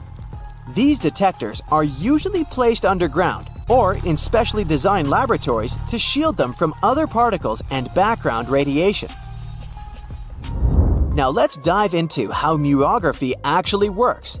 Imagine you have a large object, like a pyramid, a mountain, or even an ancient statue, and you want to see what's inside without damaging it. First, detectors are positioned around the object or in the area you want to examine. These detectors are sensitive to muons and can track their paths. When such a particle passes through a detector, it leaves a trace, like footprints in the sand. By collecting data from multiple detectors, scientists can reconstruct the paths. Here's where things get really cool. The Earth's atmosphere acts like a natural filter for muons.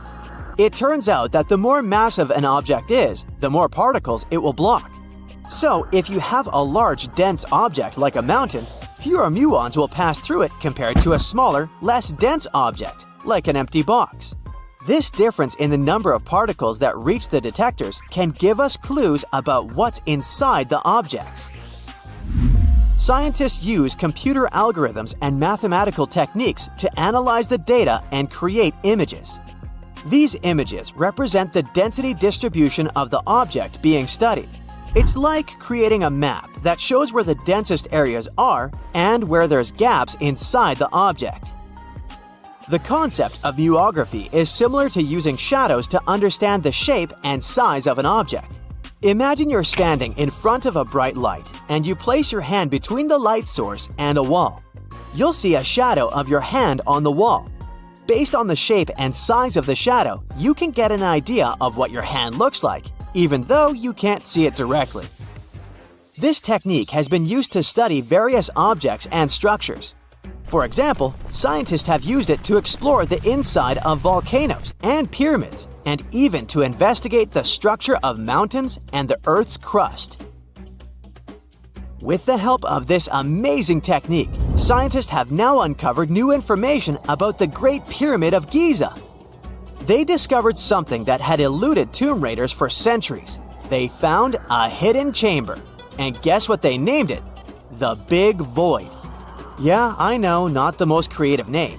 They even used 3 different muon detection techniques just to be super sure that it was indeed a big, mysterious void inside the grandest pyramid of them all. Once news got out about this mind-boggling discovery, Egyptian authorities couldn't resist the temptation to explore further. So, they brought in an endoscope camera to confirm the existence of this epic void. So, they inserted a camera through one of the openings underneath the entrance, and voila! It revealed a corridor. More so, the corridor had a chevron ceiling. I can't help but imagine the ancient Egyptians using it as a cool dance floor. Another team of scientists decided to take another shot at scanning this newfound void. According to them, the Great Pyramid of Giza is a pioneer in the pyramid game.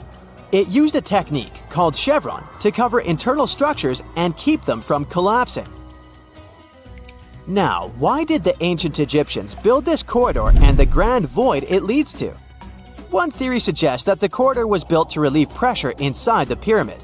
Another theory says that the void could be a result of the pyramid's construction process.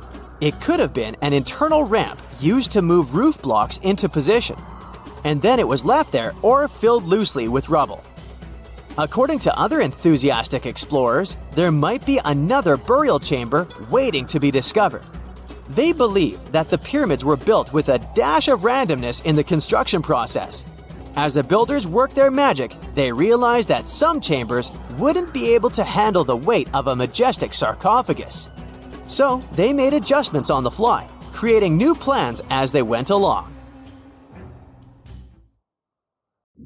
A Portuguese archaeologist just discovered a bunch of sunken ships filled with gold, including a Spanish galleon with 22 tons of gold and silver. This much gold today is worth about $2 billion, and this is the money from one ship alone. Archaeologist Alexandre Monteiro made this discovery almost by accident. He was studying some documents when he found some information about a ship that went missing in 1615, and he decided he wanted to find it. After many years, Alexandre found not just this specific ship, he actually discovered 8,620 shipwrecks in the waters of Portugal alone. Out of this number, 250 are gold-filled shipwrecks, a discovery that would make any Jack Sparrow shake in his boots. Most of these ships went down for boring reasons like the weather, but sometimes they were destroyed in battles, which may or may not have been super epic. They were carrying gold and other treasures from the New World to Europe, and of course, everyone wanted a share. Alexandre had been studying historical shipwrecks for 30 years now, so he has discovered many ships that went down in somewhat glorious ways. In 1816, for example, a ship of one of the richest men in Portugal sank in Australia, with an insane amount of 66,000 silver coins. This was the first ship from Portugal to ever plunge in the waters of Australia. The bad news is that these ancient sunken vessels, filled with riches and epic stories, are not so easy to reach. They're deep down in the ocean and covered by sand. You could still try, but that would be stealing part of a country's history, and you wouldn't want to be that person, would you? Naturally, Portugal was not the only country that explored the seas back then. The coast of Europe is packed with sunken ships filled with gold. In fact, there are about 1 million historical shipwrecks underwater right now, and the treasures abandoned under the sea might be worth around $60 billion. It's an insane amount of money, but let me tell you that these gold-filled sunken ships aren't really worth the hassle. There are many stories of maritime treasure discoveries that turned into insane lawsuits and even long jail time. Our first story starts in 1746, when a violent storm crashed a ship called Prince de Conti near an island in Brittany. The ship was filled with tea, ceramics, and 100 gold ingots. Of course, the owners of the ship tried to save the loot, but if it's not easy now, imagine how it was back in the 18th century. It took more than 200 years for the vessel to be found. It finally happened in 1975, when a group of French men discovered it and decided to take pretty much every valuable thing they could find. Now, I said these things were not worth the trouble for a reason. In France, if you find anything that can be historical, you must declare it to the local authorities within 48 hours. Fail to comply, and you will be committing something known as a crime. To be fair, our French friends here did declare their findings, but only the corroded cannons from the ship. And the gold? Well, they sold it. Obviously, because each gold bar is worth between $125,000 to $231,000. It took French authorities almost 50 years to retrieve the stolen gold, and they didn't retrieve all of it. Part of it was bought by an elderly couple living in Florida, and the crime is so serious they were charged for connection with money laundering organized crime, and the trafficking of cultural goods. The poachers also sold some gold ingots to the British Museum collection. Now, let's go back to the 1850s, when a steamer called SS Central America traveled from Panama to California and back again. This was during the Californian Gold Rush, a time when 300,000 people moved to California to dig for gold. Because the travel route was not easy breezy, people needed to carry their gold around on big ships. This is where our friend SS Central America comes in. In 1857, the ship had 578 people on board and about 10 tons of gold. Very few survived, and around $100 to $150 million in gold went down with the ship. All of this explains why in 1988, a group of investors from Columbus decided to finance a research project to find this ship. The research was led by a guy named Tommy Thompson. Tommy was really crazy about the idea of finding this sunken ship filled with gold. It took him years to find the exact location of the SS Central America, especially because the ship was 7,500 feet beneath the surface of the Atlantic Ocean, and retrieving it required a lot of fancy tech. A group of 161 investors paid for his adventure, but it goes without saying that they were not doing this out of love from their hearts. They invested $12.5 million in this project because they were expecting to earn at least 10 times more. But since life is not all sunshine and rainbows, 39 insurance companies sued the research team as soon as they retrieved the gold.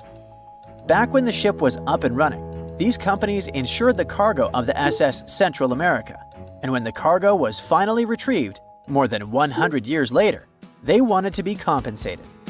They said it was not their job to retrieve it, but that doesn't mean they abandoned it. This crazy talk didn't stick, and 92% of the gold was given to the research team. The plot thickened when the investors were scammed by none other than Tommy Thompson, who fled with $4.16 million. He also had 500 gold coins, but he's not telling a soul where they are. Nonsense like this is the reason why most countries have rules to protect cultural properties. And yes, sometimes shipwrecks can be a cultural property. Obviously, there are many maritime treasure discoveries that happen without breaking any laws. The SS City of Cairo, for example, was a steamship that submerged in 1929 with 2,000 boxes of silver coins weighing 122 tons. A company called Deep Ocean Search retrieved the coins from a depth of 17,000 feet, which is 4,500 feet lower than the Titanic. 34 million pounds went to the UK Treasury, and the Deep Ocean Search also got a share. The good news here is that some of the coins can be bought by collectors, legally. Paying for a treasure is probably the closest you can get to an underwater archaeology find. I know, all I did was destroy your piracy dreams. But while raiding gold-filled shipwrecks may be a crime in most countries, or just financially impossible for us mere mortals, not all hope is lost. There is about $771 trillion worth of gold lying on the ocean floor, and it doesn't have an owner. It's like an underwater gold mine, except the gold is in the water. You know how the water of the ocean is salty? Well, the gold gets mixed with the minerals in the water, so it's not like you stumble upon a gold nugget on the beach. Each liter of ocean water has 13 billionths of a gram of gold, and it's very difficult to extract such tiny particles of gold from the water. But that doesn't mean people haven't tried, and of course, there's been a scam here too. In the 1890s, a guy claimed he had invented a thing that would suck gold from the seawater. When he got enough money, he fled the country with the cash. If you really want to get some gold, you could try to extract it from the Earth's core, which has 1.6 quadrillion tons of gold. There's 16 times more gold in the Earth's core than what humans have mined in the whole of history. No hoax involved here, because nobody has dared to go down there yet. With archaeologists discovering gold-filled sunken ships out and about, maybe we can make our own maritime treasure discoveries. or at least save enough money to buy some silver coins. Big news! Santa is real, and he looks like this.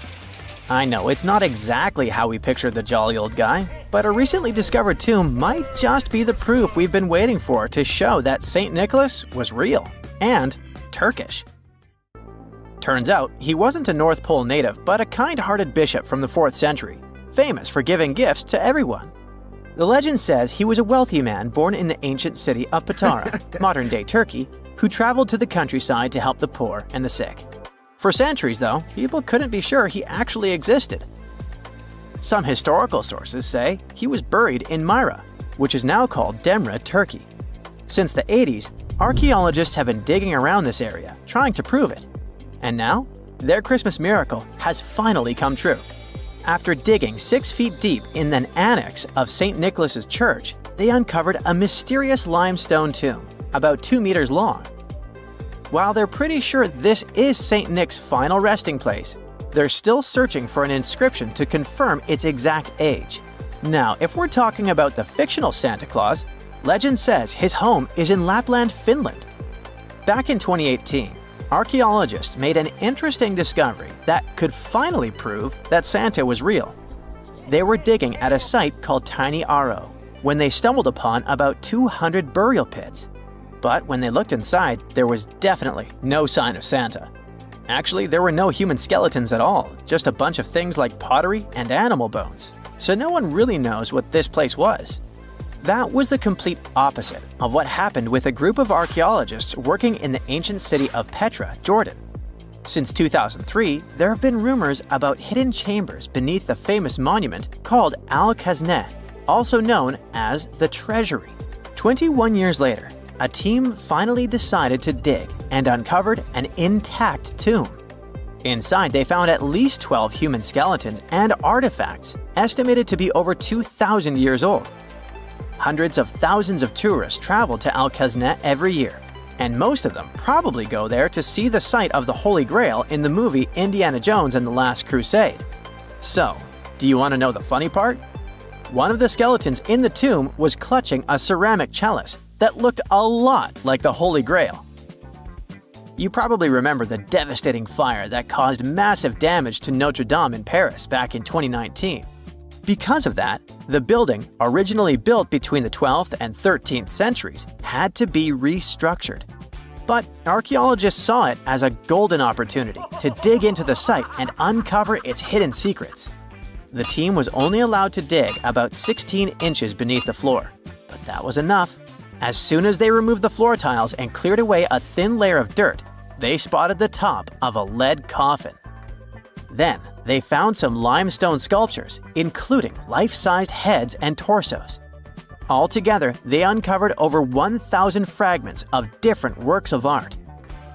Ancient statues have been found in the most random places, including a sewer. In July 2024, Bulgarian archaeologists were checking a Roman sewer in the ancient city of Heraklia Sintika when they found a nearly 7-foot-tall marble statue of Hermes, the Greek messenger deity. This town was completely devastated and abandoned after 2 earthquakes, one in the year 388 and the other in the year 425. But somehow, it didn't destroy this statue. In fact, its head was found in surprisingly good condition. Finding ancient artwork is definitely fascinating, but imagine stumbling upon an entire hidden city in the Amazon rainforest. Using high-tech lasers, researchers uncovered a lost civilization with thousands of structures and a whole network of roads, canals, and houses, all buried beneath the dense jungle. This city was built around 2,500 years ago, in an area located in the shadow of a volcano, which, by the way, could have erupted and destroyed this civilization at some point. It's hard to say exactly how many people live there, but experts estimate they stayed up there for about 1,000 years. This discovery proves ancient people also had huge, organized cities in the middle of the Amazon. A similar thing happened in Campeche in southern Mexico. An archaeologist was doing some research on the internet when he accidentally discovered a hidden Maya city. This area, now called Valeriana, was huge.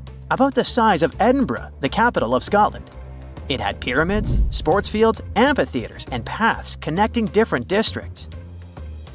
Thanks to satellite images, archaeologists uncovered an entire unknown civilization from the Bronze Age. They were checking out aerial images when they discovered 100 prehistoric settlements in the Pannonian Plain, a region that includes parts of what's now Serbia and Hungary. The people who lived there are now known as the Titsa site group, and it looks like they were a pretty well-organized society, skilled at growing food, hunting, and fishing. Google Earth helped a team to uncover a mysterious set of 400 ancient gates in Saudi Arabia. These gates, scattered across the desert, are thought to be from thousands of years ago. They're made of stone and arranged in weird formations that have left archaeologists scratching their heads. I mean, they don't look like they were meant for funerals, and they don't seem like structures where people lived. So, we still have no idea what they are. Technology is really changing archaeology. Thanks to artificial intelligence and, well, a $1 million prize, we've finally been able to decipher part of an unreadable and super damaged ancient scroll. The Herculaneum scrolls were discovered by workers digging up the ancient town of Herculaneum near Pompeii in 1752.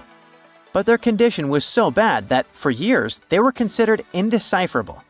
Thankfully, AI has helped unveil their secrets.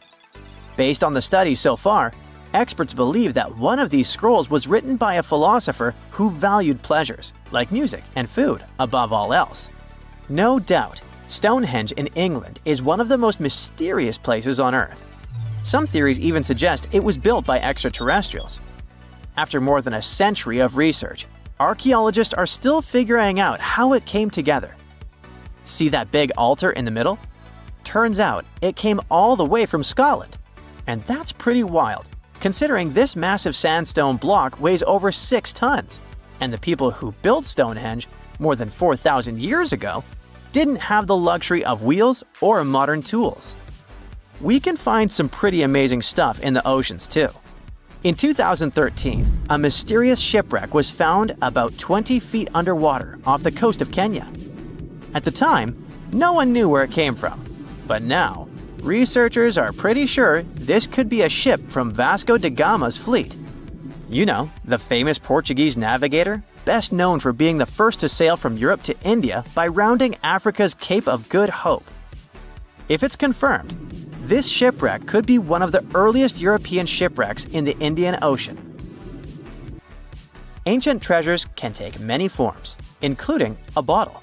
Recently, archaeologists in Norway uncovered a 150-year-old message in a bottle during an excavation of a Viking burial mound.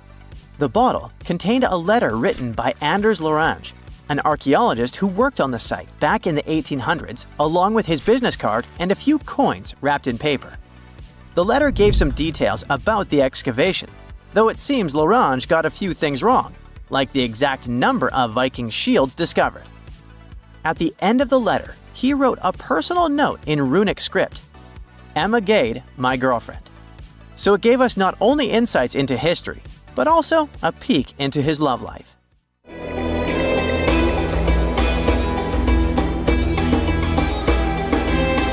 The Great Pyramid was created as the final resting place of ancient Egyptian monarch Khufu. According to legend, French leader Napoleon entered the Great Pyramid and came back out looking shaken and super pale. He never revealed what he saw inside, but whatever it was is said to have affected him for the rest of his life. When Napoleon entered the pyramid, he would have walked through a super tight and ascending passageway. He'd then go through another passageway, known as the Great Chamber. This corridor would have been much taller than the previous one, and would have cobbles too. He'd then reach the King's Chamber, the centerpiece of the Great Pyramid, which was lined with huge blocks of granite. But it wouldn't have looked as grand as we might imagine. There are no hieroglyphics decorating its walls, as Egyptians only began decorating the burial chambers of pyramids much later on. The pharaoh's tombs deep inside the pyramid would have also been filled with treasures, from chunks of gold to the world's most expensive jewelry. But this would have all been looted a long time ago. The only thing that probably would have been left in there would have been a huge sarcophagus, which would have once contained the king's mummy. He'd also have to walk past the queen's chamber. This room most likely didn't hold any queens though, as pyramids were usually only built for one person. There are mysterious tunnels leading from here. To this day, no one is really sure what they're there for. And that's not the only mysterious and creepy thing Napoleon may have encountered, as stories of pharaohs leaving ancient curses on pyramids go way back. Many pyramids had warnings written on the outside, telling of horrifying things that would happen to those who entered and disturbed the peace. We might not know what exactly Napoleon found in the Great Pyramid that scared him so much, but we know for sure what was found in Tutankhamun's tomb. Tutankhamun was an ancient Egyptian pharaoh who was only 8 or 9 years old when he took to the throne. He became a cultural phenomenon when his tomb was discovered almost completely intact in 1922. His pyramid sits in the Valley of Kings in Thebes, modern Luxor, which is in Egypt. Unlike the Great Pyramid, Tutankhamun's tomb was covered in beautiful wall decorations. The walls told the story of how he would travel to the afterlife through the underworld. Egyptians believed all people would have to take this journey, so they would fill their tombs with objects and paintings to help them get there. There'd also be spells painted on the walls. They believed this would help people pass over to the next realm. The journey would be pretty long, and for that reason, the ancient Egyptians would also fill the pyramids with food. Tutankhamun's pyramid was filled with 8 fruit baskets. They even found something called gingerbread fruit in there. The rooms were jam-packed with furniture, statues, clothes, and staffs, amongst a whole bunch of other things. You'd likely find a lot of clothes and expensive jewelry in the pyramids as well. The ancient Egyptians wanted their ancestors to travel in style to the afterlife. They put Tutankhamun in his final resting place with over 50 pieces of clothing, all of the highest quality. There were tunics, scarves, gloves, and headdresses, and a ton of jewelry. Bracelets, pendants, necklaces, rings, and scarabs for protection were all found inside. Each of them was made of gold or precious stones. There were also fans made of ostrich feathers to keep the old pharaoh cool in the hot Egyptian sun. But the temperature inside the pyramids never actually went above 68 degrees Fahrenheit. The ancient Egyptians developed a super cool air conditioning system that we don't fully understand even today. Tutankhamun's pyramid also contained 130 walking sticks made from ebony, ivory, silver, and gold to help him on his journey. There were 3 chariots hidden away in case he got tired of all the walking. They also put 11 boat paddles inside, but there was no sign of any boat. The pyramids would be littered with the pharaoh's favorite scents and perfumes. During the excavation of Tutankhamun's pyramid, it quickly became clear that it had been robbed during ancient times. There was damage to doors and traces of oils left in empty jars. It looks like someone raided the pyramid for gold and the scents, perfumes, and oils that had been left for King Tut. There was still a bit of perfume, which was made from coconut oil and frankincense, left in one bottle. It seems like Pharaoh Tutankhamun loved board games. There was an ivory traveling set of Senet in his pyramid. Although we don't know for sure exactly how to play it, we have figured out it was sort of an ancient Egyptian version of backgammon. It looks like it was a 2-player game where the goal was to knock your opponent off the board. Not really sure who Tutankhamun's mummy was supposed to play with though. The ancient Egyptians had some rituals that may seem pretty strange to us. For example, they used to shave their eyebrows off if they ever lost a cat. So it's not too surprising they put some really weird things inside pyramids. Archaeologists discovered a collection of mummified cats and scarab beetles in pyramids that date back more than 4,000 years. They were found in the pyramids of Saqqara, which is south of Cairo. They also found a bunch of makeup kits and mirrors inside. Makeup was worn proudly by both men and women in ancient Egyptian times. Eyeliner was the most popular cosmetic. The Rosetta Stone was one of the best discoveries ever made in pyramids. It was found by our man Napoleon Bonaparte and his team. It's a black granite rock that dates back to 196 BCE. It's transcribed in Greek, Demotic, and hieroglyphic. When it was translated in 1822, we got the key to understanding ancient Egyptian hieroglyphics for the very first time. The discovery of Queen Hatshepsut's mummy in 1903 changed our understanding of the Egyptians forever. After she had passed away, her successor, Thutmose III, removed most of the evidence of her reign, so we basically knew nothing about Egypt's first great female leader.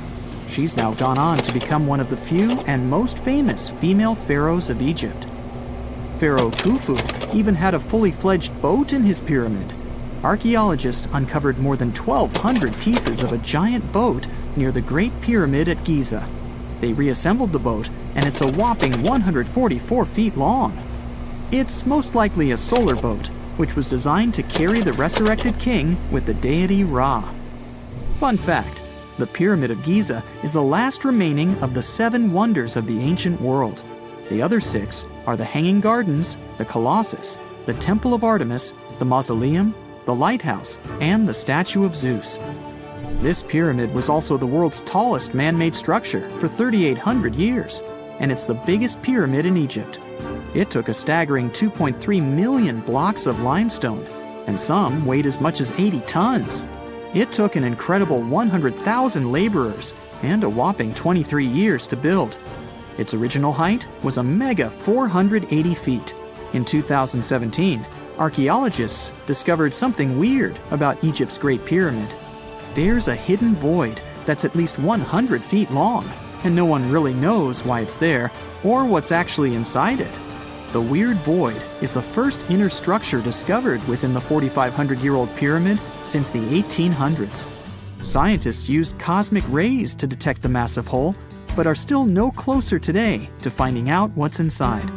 The ancient Egyptians took a lot of care building the pyramids, and everything was strategically placed and structurally sound, so it's super unlikely that this hole is due to blocks falling over time.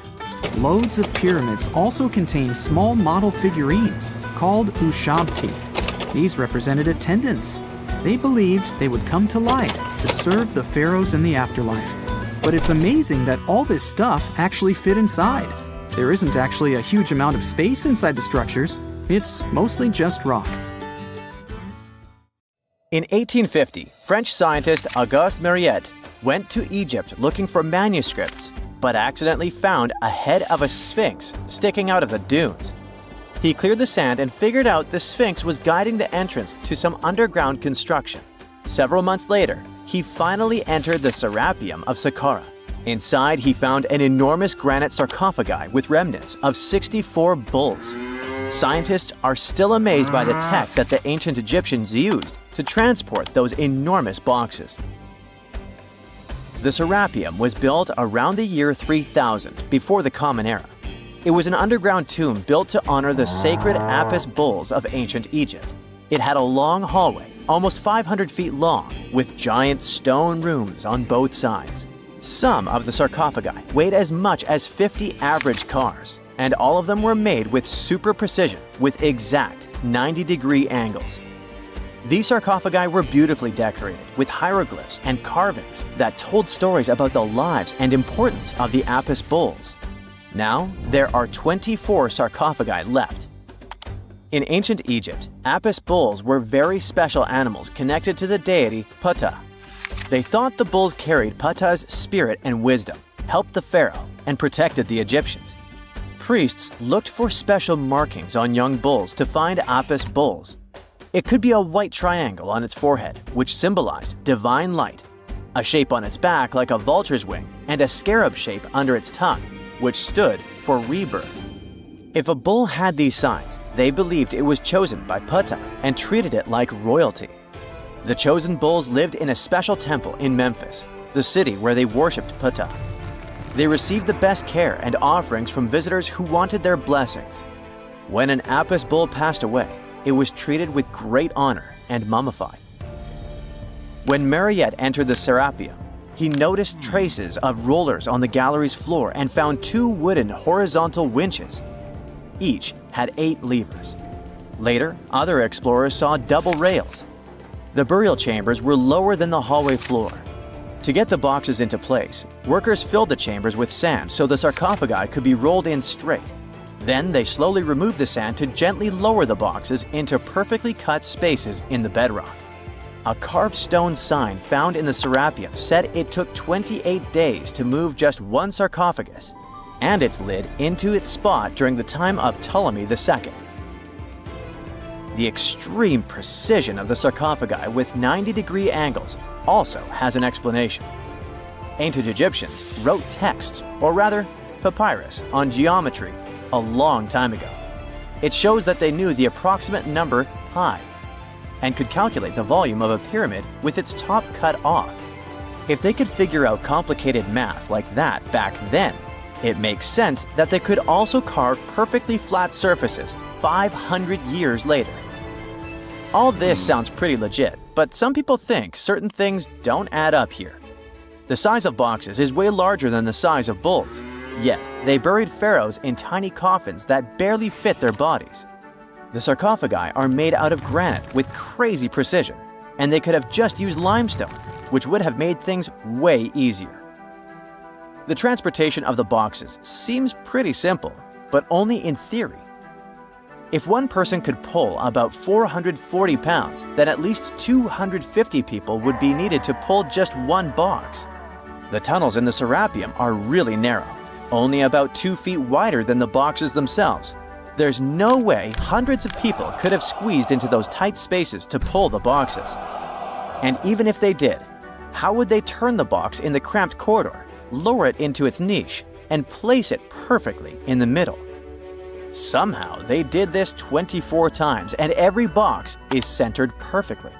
Plus, the chambers were dusty, and there were no signs of soot from lamps. This means they must have worked in almost complete darkness. The real use of the boxes could also be different. A long time ago, even before the Egyptian pharaohs ruled, the local people already knew how to use fermentation. It happens when tiny organisms called yeast eat certain ingredients like starch and turn them into gas and ethanol. So someone in ancient Egypt probably put food like barley, bread, and even meat inside a giant stone box, then closed it tight with a heavy lid. These stone boxes, carved from granite, were so precisely made that they were almost completely sealed, so nothing could escape from it. As the yeast inside the box started working, it created more and more CO2 gas. It built up pressure inside the box. The granite boxes were incredibly strong. They could handle more pressure than a car tire can hold. When granite was squeezed under such pressure, its crystals produced a tiny electric charge. This effect was possible because granite contains quartz, a material that reacts to pressure this way. The process also needed meat or animal parts, possibly to help the yeast grow better. Meat contains something called oleic acid, which yeast needs to keep growing and to survive the bad effects of the ethanol it produces. As the pressure inside the box kept growing, the combination of gases and electricity made these boxes not just ancient fridges, but powerful energy systems. Over time, the pressure inside got so strong that it could push the lid open and the gas would escape with a pop. But when people rediscovered the Serapeum in 1850, they found old drawings that showed piles of stones stacked on top of some of the box lids. So, someone long ago probably tried to make the lids even heavier by adding extra weight to make it harder for the gas pressure to push them open. This extra weight also meant the quartz crystals in the granite could keep creating more electricity under all that pressure. If someone opened one of these stone boxes thousands of years later, they would only find bones from bulls that were placed in the box. And that's exactly what Mariette discovered in the 1850s. They opened the Serapeum for visitors soon after the first excavations in the second half of the 19th century. Prince of Wales even had a luncheon with his guests in one of the sarcophagi. Sands and earthquakes made the site inaccessible for a while, but now you can visit it again and try to solve the mystery yourself. With new tech, we could have answers to many other historical mysteries soon. A team of scientists at Chicago's Field Museum of Natural History recently used a special CT scanner to learn more about ancient Egyptian mummies without unwrapping them. They gently rolled 26 mummies on custom carts out to the parking lot, where the scanner was waiting. It took thousands of detailed X-ray pictures of each mummy and their coffins. When all the pictures were put together, they created 3D images that showed what was inside, the skeletons, and some artifacts. The scientists hope these images will help them understand ancient Egyptian burial practices from over 3,000 years ago. Even though the scanning process only took 4 days, it might take 3 years to study all the data. But scientists were able to learn some personal details about the mummies. One of the most popular mummified individuals at the museum, Lady Chineta, was a woman who lived in ancient Egypt about 3,000 years ago. It looks like she passed away in her late 30s or early 40s. To make sure her body looked complete for the afterlife, embalmers put stuffing in her neck to keep it from collapsing.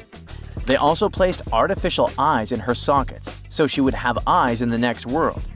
She was wrapped in fancy linen and placed in a beautifully decorated coffin. The scans revealed that it had been carefully crafted with a slit at the back, which embalmers used to fit the body.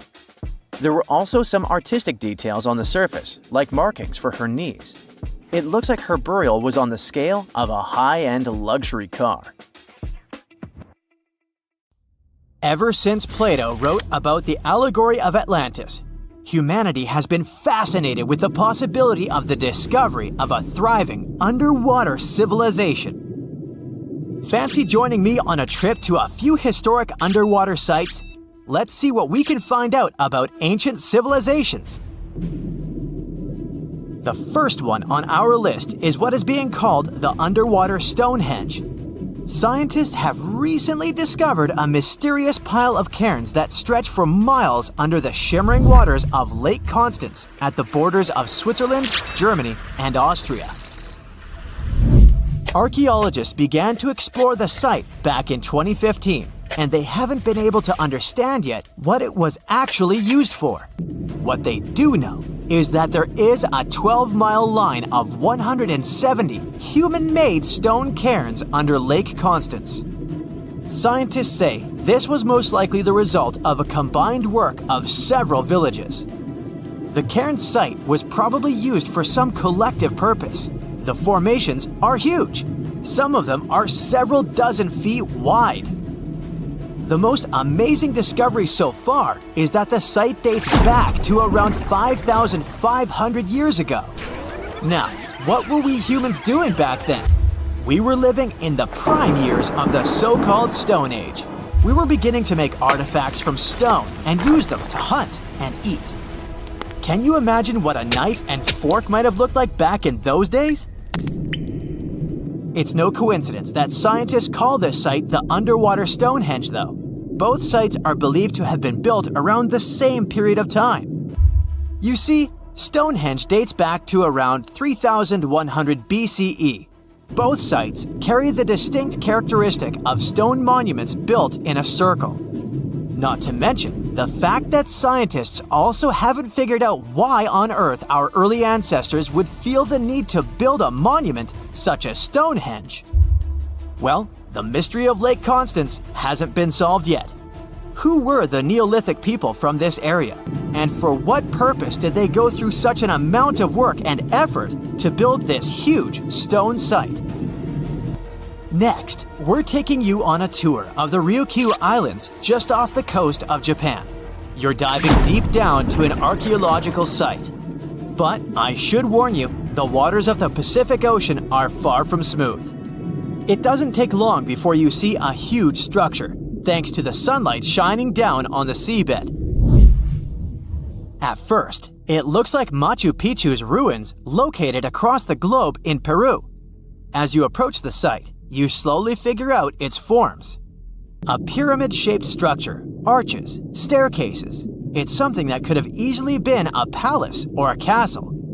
Could this be a sign of human activity? What you've just seen is known today as the Yonaguni Monument. It also goes by the name of Japan's Atlantis.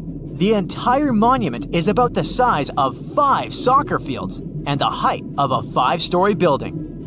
Its most surprising feature is its expanse of terraces. Explorers and scientists believe that Yonaguni might be 10,000 years old. But whether it's a human-made structure or a natural formation is still under debate. For Japan's top marine geologist, Professor Masaki Kimura, Yonaguni is the heritage of a lost civilization. Kimura has dived to the bottom of the ocean to explore the ruins over 100 times over the past 10 years. According to him, there are clear signs of human activity down there. On the monument's surface, there is a triangle-shaped concave that is a historical symbol of water fountains in the region. There's also a giant turtle carved on the eastern side of the structure. And, according to Kimura, turtles have an important cultural meaning. Several pieces of stone tools have been recovered from the site. Their estimated age is around 10,000 years. However, not all scientists support this theory. For many, Yonaguni is the result of thousands of years of erosion. The fact that the monument is composed of one massive rock leads them to believe it's not human-made. The defined edges and flat surfaces resemble a natural formation in Northern Ireland, known as the Giant's Causeway. The basalt columns look like the ruins of a palace, but they're actually the result of volcanic activity in the region. Now, you're flying to the coast of Greece, 4 hours away from Athens. More specifically, you're in the Peloponnese Peninsula. You dust off an old snorkel and head for a free dive on a bright sunny day. Sometime into the dive, you start noticing patterns on a seabed. 13 feet below the surface, outlines of familiar objects start to appear, one by one. As you continue swimming, what looks like the outline of an entire city emerges in front of your eyes. Are you wondering how water could have taken the whole city? Rocks are perfectly aligned into what appears to be the foundation of a building. This is Pavlopetri, an ancient city you've probably heard about for the first time. It was discovered by Nicholas Fleming, a British oceanographer, when he was on vacation in Greece. He had heard rumors about Pavlopetri's existence and indeed found several artifacts on the seafloor. He went back to the area a year later with the team. They found a site filled with pots, storage vessels, and tools. A kernstone, for instance, is a tool used for grinding grains and turning them into flour. Multiple amphoras indicate that this settlement dates back to the Bronze Age, 5,500 years ago, when people started living in towns. The settlement is believed to have existed for over 2,400 years. Today, Pavlopetri is considered the oldest submerged town ever discovered, and what's impressive is that it wasn't a simple village. It was a vibrant port city with stone buildings, a marketplace, streets, and even squares. The next stop on our voyage is one of today's most famous underwater cities that has been turned into an archaeological park. The city of Port Royal in Jamaica exists only below the surface, but in 1692 it was one of the wealthiest cities in the Western Hemisphere. Port Royal was the center of the British Empire at the time and an important trade city that attracted people from all over the region. It was also home to real-life pirates of the Caribbean. On the morning of June 7, 1692, the people of Port Royal met a different fate than they had probably expected. The city woke up shaking. People were thrown out of their beds by the power of a massive earthquake, ranking 7.5 on a Richter scale. One survivor said he had seen Earth opening up and swallowing the whole town. What he said could be true, as the city was mainly built on sand. The ground swallowed buildings, roads, you name it. Geysers erupted, and finally, waves as big as 10-story buildings hit the city. About 33 acres of the city disappeared under the water. Amazingly, most of its 17th century remains are still in good condition under 40 feet of water. Archaeologists have found taverns, storage rooms, kitchens, and recreational buildings used for diverse purposes. You can also see a grand lion statue, a submerged bridge, and many picturesque arches. Of course, I saved the best for last: India. Just off its coast lies another sunken marvel. A site known as the Lost City of Cambay is located in the Gulf with a similar name. It remained undiscovered until 2001, when the National Institute of Ocean Technology made a routine water assessment. With the help of sonar technology, which sends a wave sound to the bottom of the sea, they found something far beneath the surface. Images showed well-defined geometric shapes spread along a 5-mile stretch. The remains date to more than 9,500 years ago, meaning this civilization was lost at around the end of the Ice Age. Debris recovered from the site included construction material, pottery, beads, sculptures, and even bones. Scientists argue whether these artifacts are indeed from the site, but if they truly are, then the lost city of Cambay might be the oldest civilization in the world. 1,000 years ago, near modern-day St. Louis, Missouri, there was a vibrant, bustling city called Cahokia. It was a Native American city, the largest and most influential one in Mississippian culture. At its peak, around 1050 BCE, Cahokia was home to as many as 30,000 people, making it larger than Paris at the time. But what's interesting is that Cahokia didn't have any big marketplace. Usually trade was the backbone of any big city, yet this one stood out for archaeologists. That's because Cahokia wasn't about commerce. It was about culture, community, and parties. The people who lived there threw massive parties that would last for days. The city's grandest feature was its 50-acre plaza, surrounded by amazing earthen pyramids. This massive space could hold over 10,000 people. Imagine them all gathering there for festivities, dancing, drinking coffees and teas, feasting on deer, and betting on sports. The events were super lively. Cahokians would wear awesome costumes, style their hair in interesting ways, and decorate their bodies with tattoos. Athletes were playing a game called chunky, where they hurled spears at a rolling stone disc, competing to get as close as possible. The roar of the crowd filled the air, and performers showed off their skills. These celebrations were so wild, they left traces in history. After the parties ended, Cahokians cleaned up by tossing leftovers into pits. Archaeologists have uncovered these waste pits, and they were filled with food remains and pottery. One pit alone contained the remains of 2,000 deer, and that's from a single event. They also found traces of yaupon holly, a caffeinated plant that was traded from hundreds of miles away. This just shows how much effort and thought Cahokians put in their celebrations. Would you like to live in a city like this? But aside from all the fun and games, Cahokia was also deeply complex and spiritual. The city was built on a landscape that mixed dry land with swampy patches. Many people believe that this symbolized the connection between the world of the living and the dead.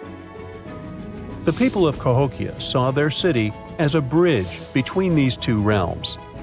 They built earthen mounds, both for ceremonies and rituals, and as construction support.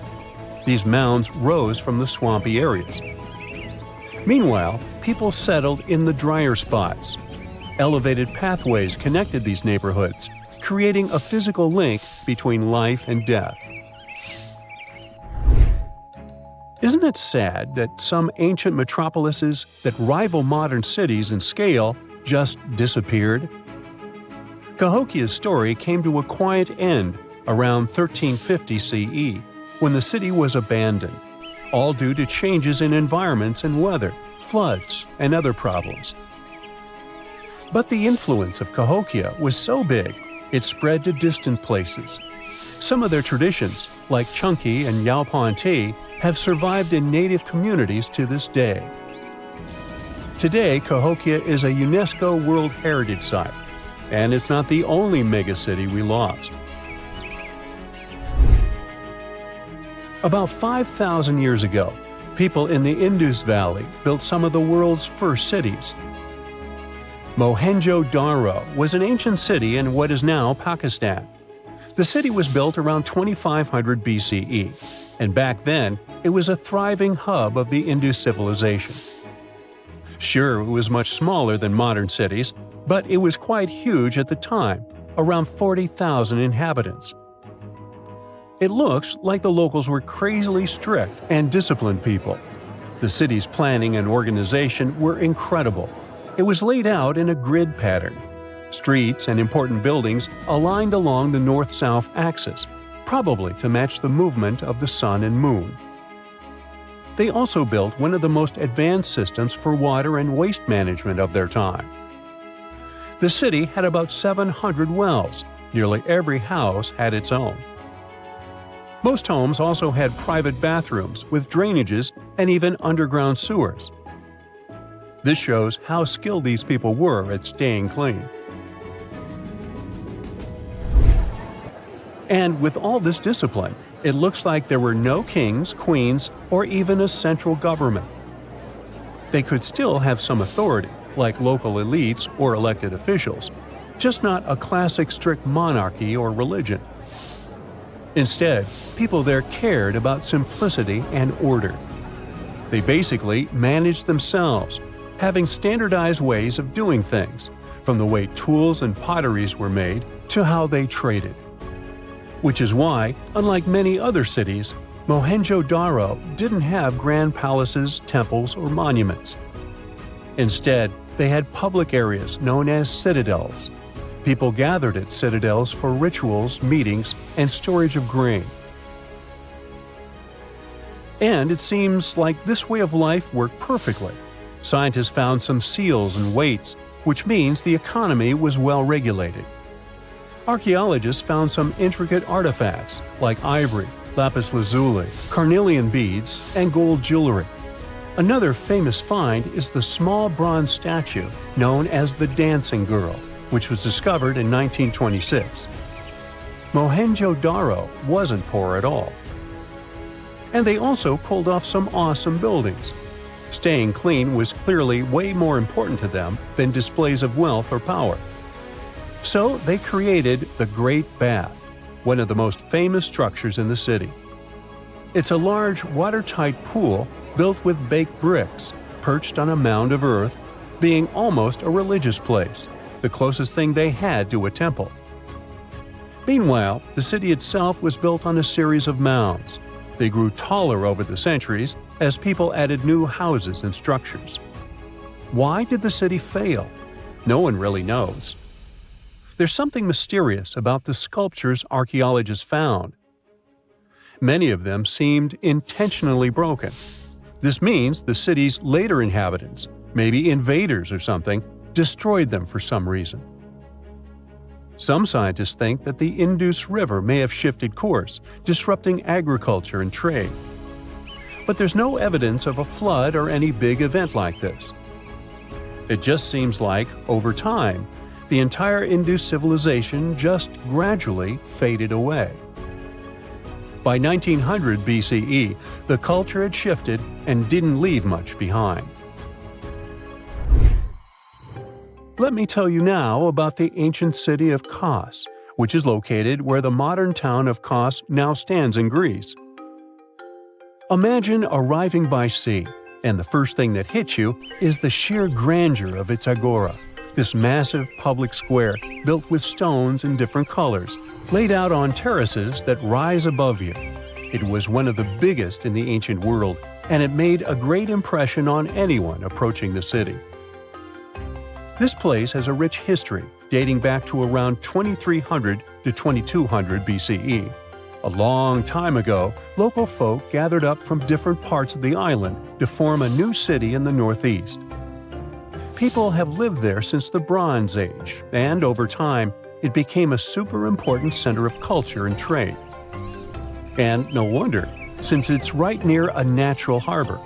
The harbor was sheltered by two breakwaters, and people built some of the most important religious sites there, including the sanctuaries of Aphrodite and Hercules. Kos wasn't just beautiful, though. It had some brilliant design.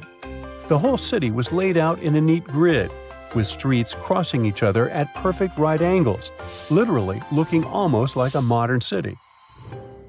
Thanks to this, moving around was super easy, and the blocks, or insulae, were big enough to fit several large houses. Kos remained largely unchanged until the 6th century CE. Over time, it started gradually shrinking in size, confined within the walls of what is now the Chora neighborhood.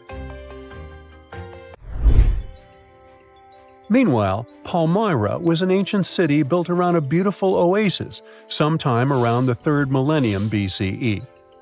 Originally known as Tadmor, this city flourished as a major stop on the Silk Road, linking the Near East with Asia. It was a thriving center of trade and culture. They had a marketplace, assembly buildings, grand gates. In other words, this place was bustling with life. The city has been through many hands throughout its history, from the Byzantine to Arab caliphates, which is probably why it had some awesome architecture. An interesting blend of Greco-Roman, Persian, and Arabic vibes. The Temple of Bel, the Great Colonnade, and a Roman-style theater. But, like all the others, it decayed over time. Palmyra's importance faded, and by the early 1400s, it had been largely destroyed. But at least its ruins remain. Right now, they're a UNESCO World Heritage Site. Ooh, so check this out. Researchers just found some super old footprints from a family of extinct humans, like we're talking 300,000 years ago. The prints belong to a group of Homo heidelbergensis. Ooh, that's a tough one, but I nailed it.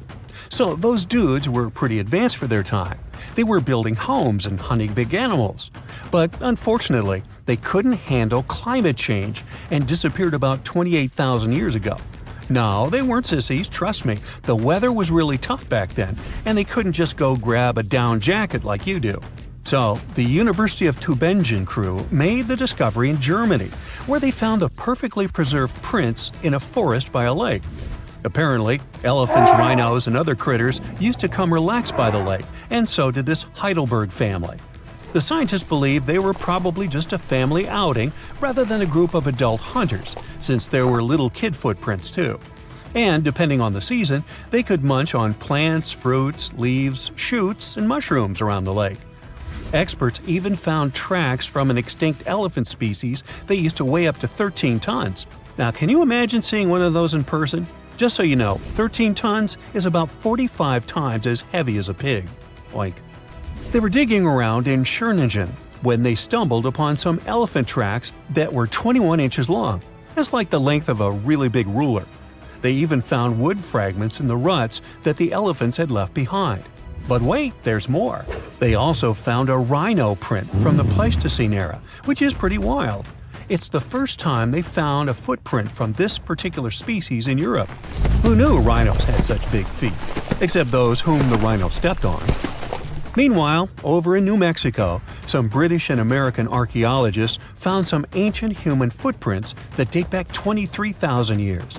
They used radiocarbon dating to figure out when these footprints were made, and it turns out they were stomped into the mud during the last glacial maximum. That's when ice sheets covered much of North America and sea levels were lower than they are now. Now, we've always thought that humans first made their way to North America between 13,000 and 16,000 years ago. But these footprints suggest that our ancestors were wandering around way earlier than that. Some people even think that humans might have been hanging out in North America as far back as 33,000 years ago, although not everyone is convinced. Alrighty, if there were footprints, there must have also been some shoes too, am I right? Well, researchers may not have found signature Gucci loafers, even though they've been around since 1953, but they did find a cave in Armenia full of ancient artifacts from the Copper Age. And guess what? Those artifacts included a seriously well-preserved shoe that's now the oldest footwear ever found. That footwear was made from a single piece of cowhide leather, which is pretty rare today, despite all the fancy schmancy technological upgrades we've got today. Talk about premium quality. Currently, the coolest modern-day designer shoes are trying to copy this hole-cut technique.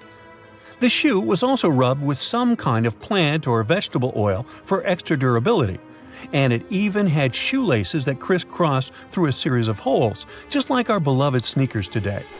The shoe was about the size of a woman's US 7, so we're guessing it was tailor-made for some fancy-pants wealthy person. Can you imagine rocking these feet whips back in the day? They were possibly the talk of the town. Now, since we're talking about shoes, have you ever had that gross feeling when you step in something sticky? Especially if you're wearing a brand new pair of white sneakers? No, not what you're thinking. I'm talking about chewing gum. It's a total buzzkill to have it stuck to your shoe. A super cool British archaeology student named Sarah Pickett found a 5,000-year-old piece of Neolithic chewing gum made from birch bark tar while on a dig in Finland. It even had tooth marks in it. Who knew our ancestors were into chewing gum too? Apparently, birch bark tar has antiseptic properties, so it's believed that Neolithic peeps chewed it to help treat mouth and gum infections. So it looks like people have been spitting out gum since the beginning of time. Ah, what a tradition. Prehistoric designers had way more than just shoes to offer to prehistoric fashionistas. You're not going to find such a statement piece in the mass market, and I'm not sure about high-end boutiques either. Yep, it's supposedly the oldest purse ever found, and yep, those are dog teeth used as decorations for a handbag. According to one of the archaeologists, these teeth were all the rage back in 2500 BCE. People were putting them on everything, from clothes to jewelry. But this particular handbag was something special. It had over a dozen sets of teeth and was super fancy, which means whoever owned it was perhaps a VIP. Unfortunately, the purse itself didn't survive the test of time. All that's left are these teeth, pointing in the same direction and looking like a modern-day handbag flap. It must have been truly chic back in the day, but it's a good thing we've moved on to more humane materials for our accessories. Did you hear about the dino-sized discovery on Yorkshire's coast? Yep, sometimes scientists discover not human footprints, but dino footprints. This time, they found a record-breaking dinosaur print that could have been left by a predator taking a break 166 million years ago. Can you imagine a T-Rex lounging on the beach with a smoothie in hand? This 3-foot-long fossil, spotted in Burniston Bay near Scarborough, is the largest ever discovered in the region. The team of researchers who studied the track concluded that it was made by a giant carnivore like a Megalosaurus. That's one big and hungry dino. The footprint is the largest made by a theropod, which is a group of bipedal dinosaurs that includes the infamous Tyrannosaurus rex. So, we're talking about some seriously big and scary creatures here. A paleontologist from the University of Manchester said the discovery had shed new light on the behavior of these carnivorous giants. Apparently, features of the footprint suggest that this large predator was squatting down before standing up. Maybe it was doing some yoga or taking a bathroom break. Who knows? Another archaeologist, Marie Woods, stumbled across the print while collecting shellfish on the shore. She said she couldn't believe what she was looking at. I mean, who would expect to find a giant dinosaur print while picking up some clams? It's lucky that Ms. Woods and Rob Taylor, a local fossil collector, rescued the fragile print from the shoreline. Experts warned that it was at risk of being lost to erosion or landslides. Now, plans are in motion for the footprint to go on public display at the Rotunda Museum in Scarborough. But there's some more dino-mite news. Several drought conditions in Texas have revealed ancient dinosaur footprints that are over 100 million years old. Multiple dinosaur tracks belong to the dinos were recently discovered at Dinosaur Valley State Park in northwest Texas. The droughts have caused a river running through central Texas to dry up almost entirely, which is how these prehistoric prints were finally uncovered. This guy was a real beast, measuring 15 feet and weighing in at 7 tons. It used to roam the area over 113 million years ago, according to the state park. About 60 prints from this dino have been revealed due to the drought, with an estimated 140 tracks from the dinosaur in total. But that's not all. Prints from Sauroposeidon were also discovered. This creature was a massive 66 feet long and weighed about 48 tons when fully matured. Experts believe that the Acrocanthosaurus preyed on Sauroposeidon, which explains why their prints were found together. There's a weird thing though. Sauroposeidon was bigger than Acrocanthosaurus. Can any professors please explain to me why the smaller dude would munch on the bigger one? Mirror check. You've got your beige parka on, your chisel is packed, and your overnight plane ride to Saudi Arabia is booked. You know what this means, right? Unfortunately, you weren't cast in the remake of Dune. It just means that you're ready to go explore the world's largest desert areas in the hopes of uncovering prehistoric secrets about our ancestors. Let's get one thing straight. If you ever thought that deserts were empty spaces, think again. They might be filled with sand as far as the eye can see, but they also hold a lot of history, you know, because before humans settled down in cities and towns, we were nomadic people, and we traveled all around the globe looking for food, water, and shelter.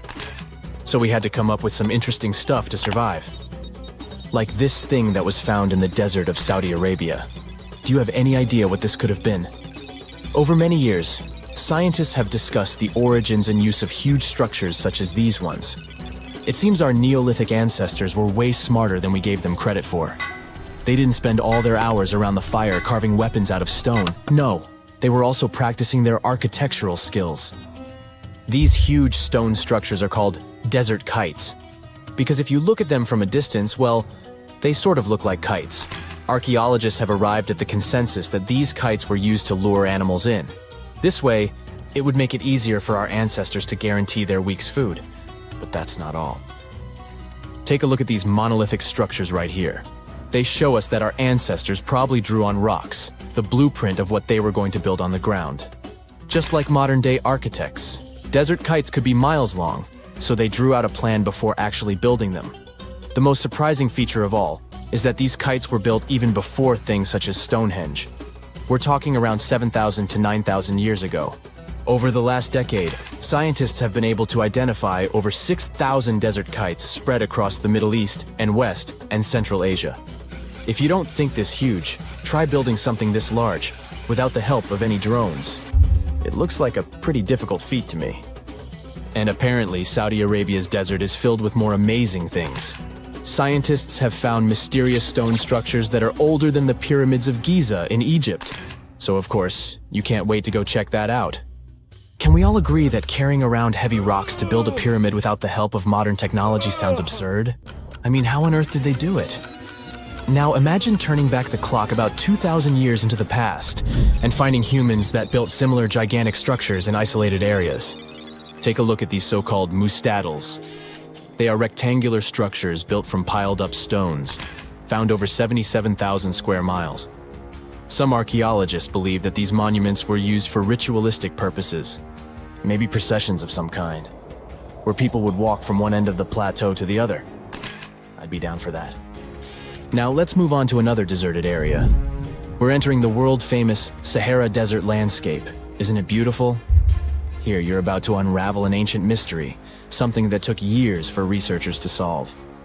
Fun fact, the Sahara Desert is the world's largest hot desert.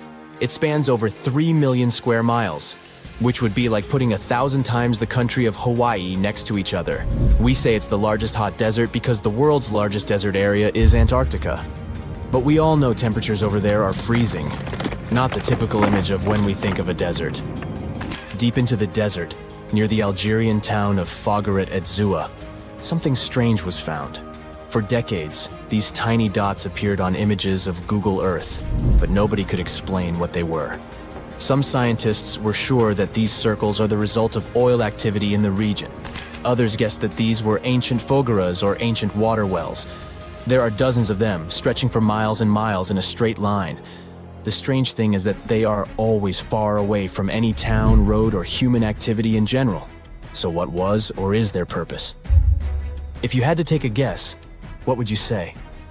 Remember we talked about how our ancestors had to be creative in order to survive in the desert?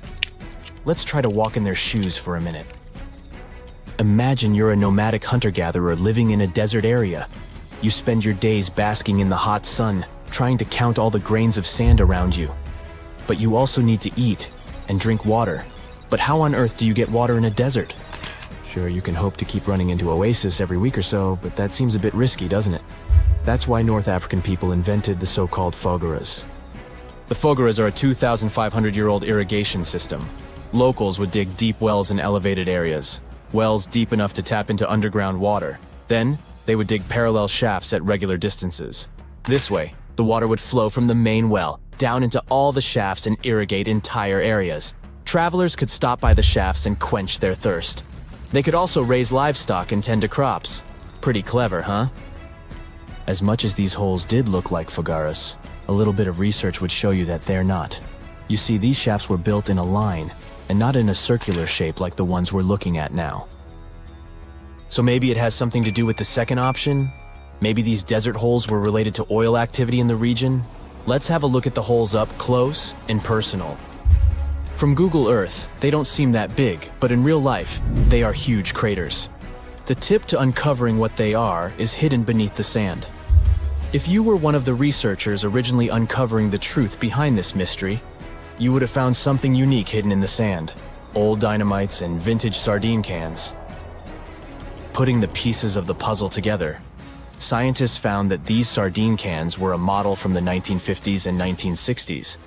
It seems that entire teams from that decade would camp out while they surveyed the area for oil. And what about the dynamites? These were used for seismic surveying. This is an old technique, used to identify if there is oil and gas beneath the Earth's surface. Still in North Africa, you find out about another desert mystery worth exploring. Near the city of Tiaret, southwest of Algeria's capital, one runs into 13 peculiar monuments. These structures are also called jedars, and yes, I am aware of how much that may sound like a Star Wars reference. They are pyramid-like in their shapes, and as far as scientists know, they were used as final resting places for the people who lived in the region. Can you guess who these were? Most likely the Berber nomads. And since we're talking about ancient stuff, they were probably built between the 4th and 7th centuries CE. Once scientists began to explore the insides of these monuments, they found they were pretty big inside. They found large underground vaults, chambers, and labyrinth-like corridors that gave way to over 20 compartments. It could take you up to 2 hours to walk around in them, and apparently our ancestors also used its walls to depict images of animals and hunting scenes. There's no definite proof of what these jedars were used for, though. This is so neat, huh? I'm sure that our world's desert is filled with many more mysterious things for us to unravel. I guess I'll see you next time so that we can continue our explorations. When you think of an epic desert scene with blazing sun, endless dunes, and those magical little oases, you probably picture the legendary Sahara, right? But what if I tell you that 11,000 years ago, this vast expanse of hot sand looked totally different than it does today? Yeah, I don't know, I wasn't around then. But I'm told that back then, what we now call a desert was a lush paradise, brimming with lakes, rivers, grassy plains, and even woodsy forests. So, where did all this water go?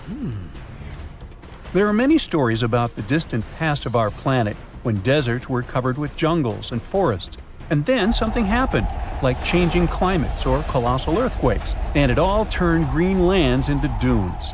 But how about a theory that Sahara became a desert because of humans and goats? The Sahara has seen its fair share of wet and dry drama throughout the ages, mostly thanks to little shifts in Earth's orbital tilt, causing variations in how much solar radiation hits the atmosphere. There were even times called the African humid periods, when the rain would pour in and transform the dry landscape into a bright green haven. But between 8,000 and 4,500 years ago, something really funky happened to this region. Certain areas went from humid to dry, way too fast to explain it by just orbital changes. In the blink of an eye, the lush Sahara turned into the Sahara we know today. Now, if you ask scientists why it happened, they will tell you, oh, it's just poor parameterization of the data. Bet you didn't get it, did you? What? Well, right, let me translate it from scientific to common human. It means they really don't know the answer themselves, and they got a bunch of missing puzzle pieces. But as scientists sifted through ancient dirt and pollen samples, they spotted a quirky trend. Wherever there were pastoralists, also known as humans with their domesticated animals, the plant life seemed to shift. It was as if every time humans and their furry friends meandered through the greenery, they turned it into scrub and desert right behind them. Oops.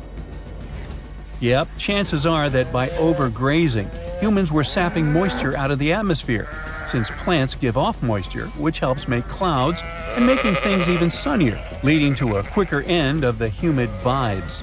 Plus, our ancestors may have been getting a little too cozy with fire for land management, further speeding up the desert takeover.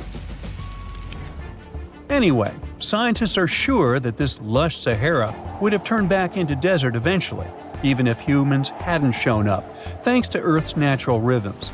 So there's no need to pin this abrupt change solely on humans. It could simply be about nature getting feedback from vegetation and dust cycles. It's difficult to determine what caused these changes, as it's all interconnected. During the last humid period, the Sahara was filled with hunter-gatherers. As things got a little drier, they started herding animals for food. The weather pushed people to herd cattle. It's also possible that grazing sped up the landscape degradation. So, which came first, the chicken or the egg? Or in this case, the human or the cow? It's tough to tell with the evidence we have now. Now today, it's safe to say that water is no longer that big of a problem in the Sahara, even though it's a huge desert and the times of lush forests there are long gone. But technology's got us covered. For example, the Nubian Sandstone Aquifer System, the biggest underground water stash on the planet. It's nestled beneath the Sahara Desert's eastern edge and stretches across 4 northeastern African countries – Sudan, Chad, Libya, and Egypt, covering a whopping 770,000 square miles and holding around 36,000 square miles of groundwater. Just look at the pipes transported when it was being built. It's the world's largest irrigation project. No wonder it's feasible to thrive in the Sahara today. But imagine thriving in the Sahara Desert with just one water source. Sounds like a tough gig, right? But the ancient Garamantes did just that, surviving and even thriving for nearly 1,000 years without monsoons or rivers flowing to their desert paradise. These clever folks were the trendsetters of urban life in the sands, and even the Romans couldn't help but notice their genius. While many thought they were just desert-dwelling savages, the Garamantes were busy building an empire in one of the toughest climates on Earth. But how did they do that? Well, they got crafty and dug a whole bunch of underground tunnels to tap into a massive sandstone aquifer. They were literally squeezing every drop of life from under the dunes. But recently, research showed that the Garamantes weren't just hardworking, they were pretty lucky too. The Garamantes had an underground aquifer that brought water up to a hill where they built over 500 fogaras, which are irrigation systems, some stretching as long as 2.5 miles. It was like sipping water through a straw, which let them irrigate their crops for nearly a century, especially since even a little rain would help recharge the system. But eventually, due to rain insufficiency, the aquifer ran low, and reaching it again would have meant digging more tunnels and relying on more people. That's a tough problem, considering these people were in the middle of food and water shortages. Guess I don't need to tell you what happened to the Garamantes, do I? The fall of the Garamantian culture might be linked to several factors. It may have been due to climate changes, or they may have simply used their water resources too much. Back in the day, the Sahara Desert was actually fertile agricultural land, thanks in part to the cool irrigation system the Garamantians created. But since fossil water isn't something you can replenish over time, the groundwater levels dropped pretty low. This likely played a big role in the kingdom's decline by the late 7th century CE. That sounds like someone who hit a lottery jackpot, used up all the money, and went back to their original not-so-cool job once the bank account got fully drained. Oh, by the way, even if the Garamantes left some secret wisdom messages for us, the chances are we'll never get what they wanted to tell us. Nobody really knows what language they used, and their texts are nearly indecipherable to us today. But let's go back to the Green Sahara. So it transformed into a desert about 4,500 years ago. But today, we can understand how people lived in those times in the Sahara thanks to natural parks in Africa that have the ultimate outdoor art gallery. There are well over 15,000 ancient paintings and carvings depicting everyday life from around 11,000 years ago. However, if the carvings aren't enough for you and you feel like visiting an actual green desert, all you have to do is book a flight to California. One of the most beautiful phenomenon in the world, the super bloom, takes place here. Look at all these colors – orange, green, pink. It's a miracle. Wildflowers bloom right in the middle of a hot desert after several years of rainfall in dry places. It's such a bright and colorful landscape that super blooms can be seen from space. This rare phenomenon can be observed in other arid places and deserts in western and southern Africa, Western Australia, and Chile. In all these places, the weather is very hot and dry in summer. Mild humid air comes in winter, and this is the ideal environment for mass flowering. Flower seeds that lie in desert sands can wait for decades before starting to produce flowers.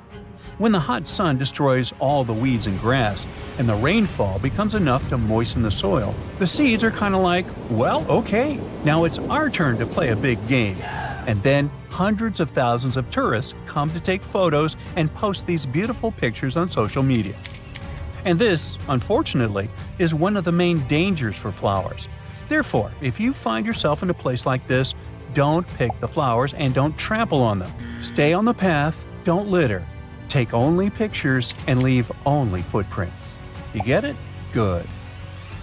Imagine a place that could literally start at one end, trek over 1,800 miles straight to the west, and still be stuck under that massive canopy. This place is like a haven for all sorts of crazy creatures, hosting around 10% of the world's species. It's always been seen as this wild, untouched paradise where humans haven't messed things up yet. You know, like a glimpse into how the world used to be before we spread like wildfire across every continent, causing chaos everywhere. I'm talking about the Amazon region. That massive jungle turns out to be hiding some seriously cool secrets. For centuries, people have been talking about these lost cities deep within the forest. We're talking about El Dorado, the legendary city of gold that had Spanish explorers going crazy, venturing into uncharted territory, never to return. And even in the 20th century, the adventurous Perry Fawcett went looking for the lost city of Z and disappeared into the jungle, leaving us all hanging. Scientists have actually found evidence that ancient cities did exist in the Amazon. But how did they find these hidden ruins in such a dense and remote forest? Well, they've got this awesome technology called LiDAR. Basically, they hopped into a helicopter and used light-based remote sensing to digitally strip away the canopy and reveal the ancient ruins of a massive urban settlement around Llanos de Mojos in the Bolivian Amazon. The place was once home to the Kasarabi culture, which thrived from 500 to 1400 CE. They had these incredible urban centers with huge platform and pyramid structures. They even had raised causeways connecting different suburban-like settlements spread across miles and miles of land. These guys were seriously ahead of their time, and they had an epic water control and distribution system with reservoirs and canals. So yeah, the Amazon rainforest wasn't just some untouched wilderness. It was actually heavily populated and even urbanized for centuries before recorded history of the region began. But the thing is, a bunch of people turned a blind eye to the fact that there were actually some pretty cool architectural sites lurking around here that totally deserve some exploring. Scientists predict that in the next 10 to 20 years, we're going to uncover a ton of these cities, and some might even be bigger than the ones we're talking about here. Michael Heckenberger, an anthropologist with the University of Florida, points out that we've seen some similar settlement features, like moats and causeways, in other parts of the ancient Amazon. This new research reveals something totally mind-blowing. Past examples of urbanism in the Amazon were more like groups of villages connected together, not quite what we'd call urban. You see, they were missing those fancy larger centers with their grand architecture and stuff. But guess what? Llanos de Mojos has got them. This place is the real deal when it comes to a fully urbanized Amazonian landscape. So, in the Llanos de Mojos region, a bunch of ancient settlements have been found. These were home to the Kasarabi people, who were all about hunting, fishing, and farming maize. We're talking about hundreds of sites, spread across 1,700 square miles. But these sites were so remote and hidden in the tropical forest that it was like trying to find a proverbial needle in a haystack. A team of archaeologists weren't going to let that stop them, though. They decided to take to the skies and use some fancy LiDAR mapping technology. Just imagine an aircraft flying over the area, shooting out a bunch of infrared beams. These beams hit the ground and bounce back, giving us the distance to different objects. It's like creating a super detailed map from above. Using computer software, these genius scientists were able to strip away the trees from the images, revealing the Earth's surface and all the ancient archaeological goodies hidden beneath. And boy, did they strike gold. They found a whopping 26 unique sites, including 11 that nobody even knew existed before. So what about these 26 super cool sites? Among them, we've got Landivar and Kotoka, which are like these huge urban centers. And get this, we already knew they existed, but the new maps revealed they cover 1.5 and 1/2 square miles respectively. These centers are surrounded by moat and rampart fortifications, like something out of a medieval castle. And they've got all sorts of crazy stuff inside.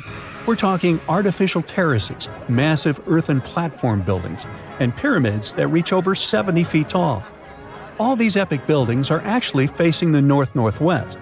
It's like they were trying to align themselves with the cosmos or something. This kind of cosmic worldview can be found in other ancient sites in the Amazon too. Now, let's take a bird's-eye view and strip away all those pesky trees. We can see these two centers in all their glory, and they're actually connected to a whole network of settlements through a bunch of causeways. Picture it like spokes on a wheel, stretching out for miles. Canals also stretch out from these main centers and connect to rivers and Laguna San Jose. It's like they had their own water delivery system going on. These ancient guys totally reshaped the whole landscape with their crazy cosmology. The only bummer is that their impressive architecture was made from mud brick. While it looked amazing back then, it just wasn't as durable as the limestone used by the Maya. What happened to the Kasarabi and their settlements is still a big mystery. But based on dating at the sites, it looked like they disappeared around 1400 CE, way before Europeans arrived in the Amazon. One theory is that a massive drought hit the region and messed everything up. The researchers found these massive water reservoirs at various sites, which is pretty interesting, considering how rainy the Amazon is known to be. Who knows if they were for drinking water or farming fish and turtles? But hey, severe droughts have happened in the past, and it only takes a couple of bad harvests to make people pack up and move on. What's even more interesting is that these communities thrived in the same area where this guy Fawcett we mentioned before went missing while searching for his lost city of Z.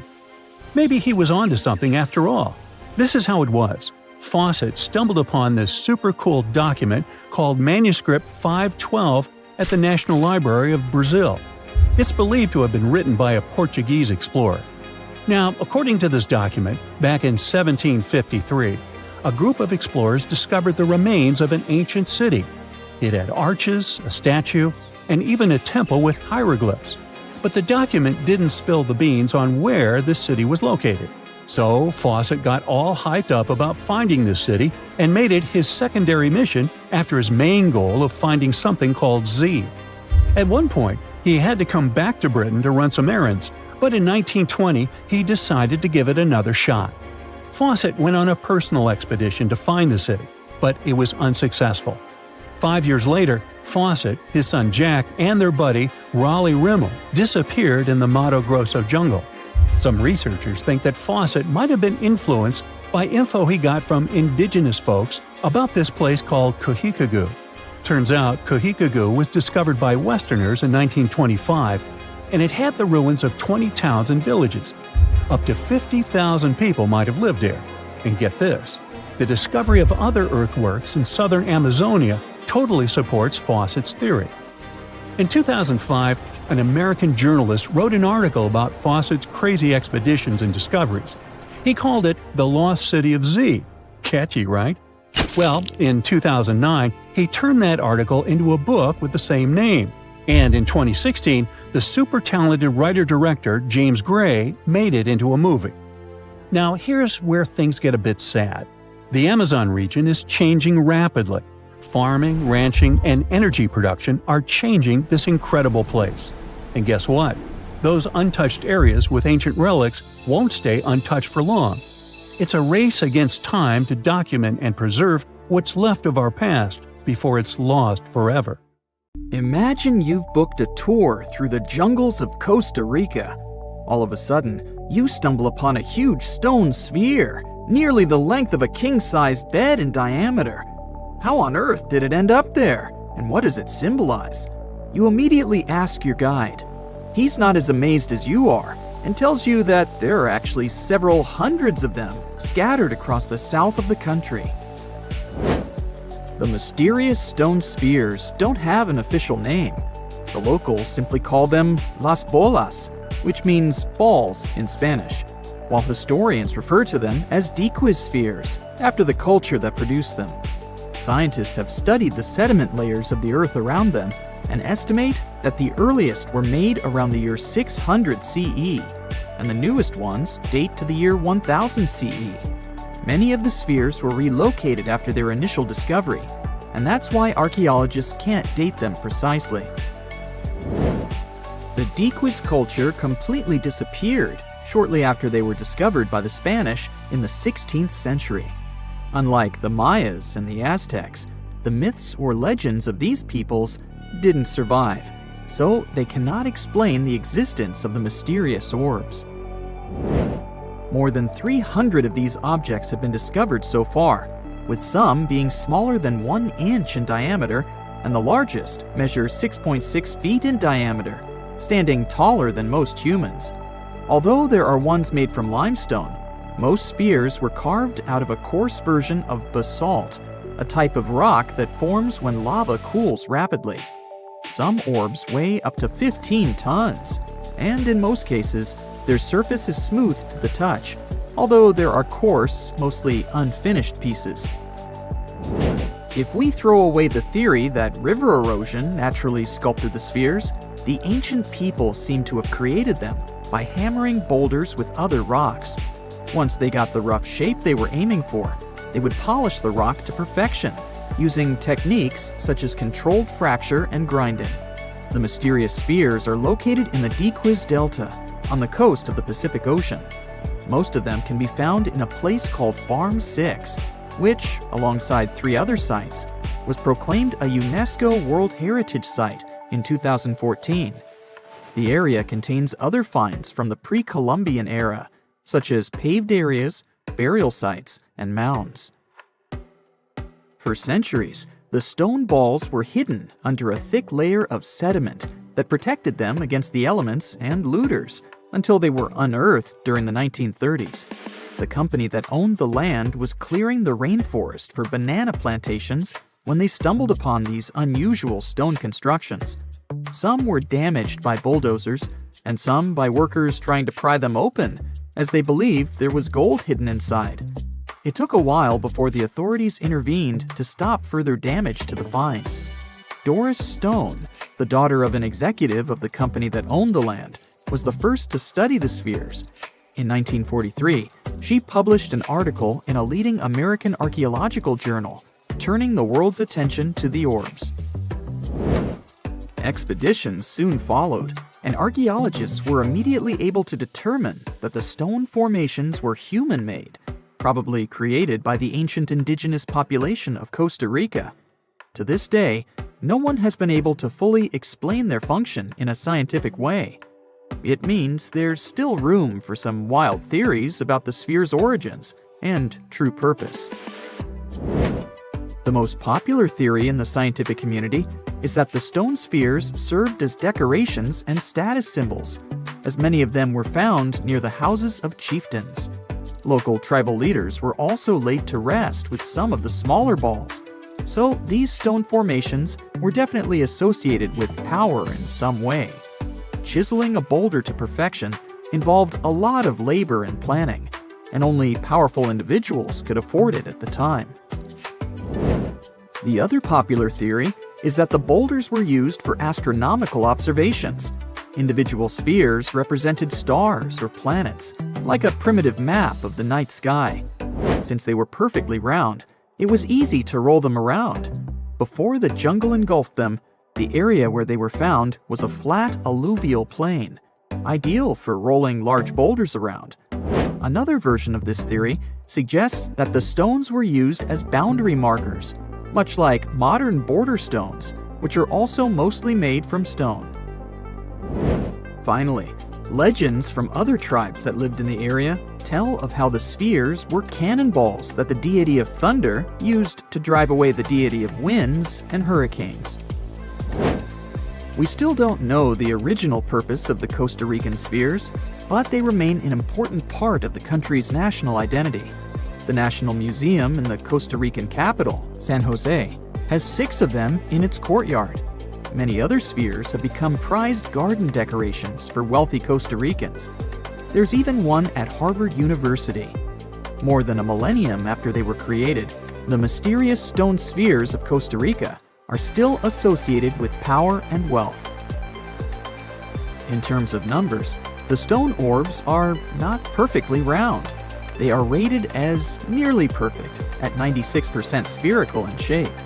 And while even that is pretty impressive, the spheres of Costa Rica are not the only ones of their kind. Nearly a decade ago, workers came across mysterious giant stone spheres deep underground in a coal mine in northern Asia. The surface of the spheres, which measured a little over the length of a human footstep in diameter, was unusually smooth, and people tried to explain it somehow. Some were certain they were out of this world, and others suggested the spheres were actually petrified dinosaur eggs. Scientists quickly put an end to further discussion, as it turned out that the mysterious spheres were concretions. Those are rock formations that take millions of years to form deep underground. Think of a pebble that picks up snow as it rolls down a hill. That's how concretions are made. Groundwater, rich in sediment and minerals, flows around the sediment, slowly shaping it into a perfect orb. The process is quite common in nature, but most concretions are fairly small. The spheres found in the coal mine grew to their size in the mineral-rich ground, and they were big enough to get the press and the general public interested. Another possible case of concretions is the massive stone spheres found in the Visoko Valley in Bosnia. Samir Osmanagic, better known as the Bosnian Indiana Jones, was the first to explore those objects about as wide as the length of a London bus. He believes the stone spheres were carved by a lost civilization that lived in the area 1,000 years ago. The reddish color of the orbs, though, is proof to geologists that they are indeed concretions, rich in iron content. The Moki marbles, found in rural Utah, are similar in color to the Bosnian spheres. These tiny concretions are the size of toy marbles and consist of a sandstone core and a shell made out of hematite, an iron ore. In South Africa, miners have come across Klerksdorp spheres, which are similar in shape and size to Moki marbles. The only difference is that these ones formed inside volcanic sediments and ash. The most intriguing among human-made tiny spheres are probably the orbs found on several Greek islands. Scientists discovered 700 stones smaller than golf balls near the Bronze Age site of Akrotiri on the island of Santorini. They believe that the finds were between 3,600 and 4,500 years old. When they compared all the stones' variations in size and color, the archaeologists concluded that these enigmatic stones could have easily been the oldest board game ever made. With the help of artificial intelligence, scientists are now trying to work out the rules of this game. If there's a question that still baffles archaeologists to this day, it's this one. How did the ancient Egyptians build those magnificent pyramids? As far as we know today, their resources were quite limited, especially in terms of tools and building materials. We still don't have a fully satisfying answer, but hey, we've got some pretty amazing theories worth considering. The leading contender among these theories involves the clever Egyptians employing a sneaky strategy. Now picture this. They constructed a slanted and curving mound made of bricks, earth, and sand encircling the pyramid to be. As the pyramid grew taller and taller, they simply increased the height and length of this wacky structure. It's like they were playing an ancient game of Jenga. Now, how did they get those massive stone blocks up there? Well, according to the legendary ancient Greek historian Herodotus, they used sleds, rollers, and levers. It sounds like they turned construction into a supersized game of tug-of-war. And guess what? Herodotus also claimed that the Great Pyramid, the one from Giza, the granddaddy of them all, took a whopping 20 years to build. There's more. Herodotus also dropped a mind-boggling number on us. 100,000 men were supposedly involved in this pyramid extravaganza. Did they hire the entire Egyptian population? Well, it might not be as far-fetched as it sounds. These men were probably mostly farmers, so they probably focused on the pyramids when there wasn't much work to be done in the fields. Like during the flood season of the Nile River. Obviously, specialists in the archaeological community had something to add to this theory. By the late 20th century, they discovered some evidence that suggests the workforce might have been smaller and more permanent than previously thought. Instead of a massive army of 100,000 pyramid builders, they proposed that a modest crew of around 20,000 workers, accompanied by support personnel like bakers, physicians, and even spiritual leaders, could have gotten the job done. There was also this theory that claimed that the pyramids were actually built from the top downward. It suggested that these colossal structures were nothing more than isolated hills used as quarries. The stones were supposedly drawn from these hills, and over time, competing engineers took charge and transformed them into the iconic pyramids we know today. Now, before you dismiss this theory as a wild fantasy, some folks thought it wasn't completely crazy. After all, there are instances where isolated hills exist, so maybe this theory had a tiny glimmer of truth. Whether it involved ramp building or ingenious work schedules, one thing is clear. Those pyramids have definitely left their mark on history and on our imaginations. Now, speaking of ancient Egyptian mysteries, there's this gigantic unfinished obelisk sitting in ancient Egypt, and scientists are trying to figure out how it was shaped. Now, some people suggest that our industrious ancestors used handheld pounders to get the job done. One expert has a different take on the matter, though. He argues that if we take a closer look at the pattern left behind by the shaping tool, we'll notice something peculiar. The walls of the trenches surrounding the obelisk display a neat and even pattern, which is pretty unlikely if they were pounded away by mere mortal hands. According to this expert, those horizontal striations are usually the result of a tool that takes breaks while removing material, leaving its mark on the surface. But wait, there's more. Imagine the tool being rocked back and forth against the trench walls, clearing away the waste to keep the trench from narrowing. Well, in that case, the tool might have left some funky horizontal striations where it was pressed against the sidewall. This sounds like some fancy technology at play, don't you think? And guess what?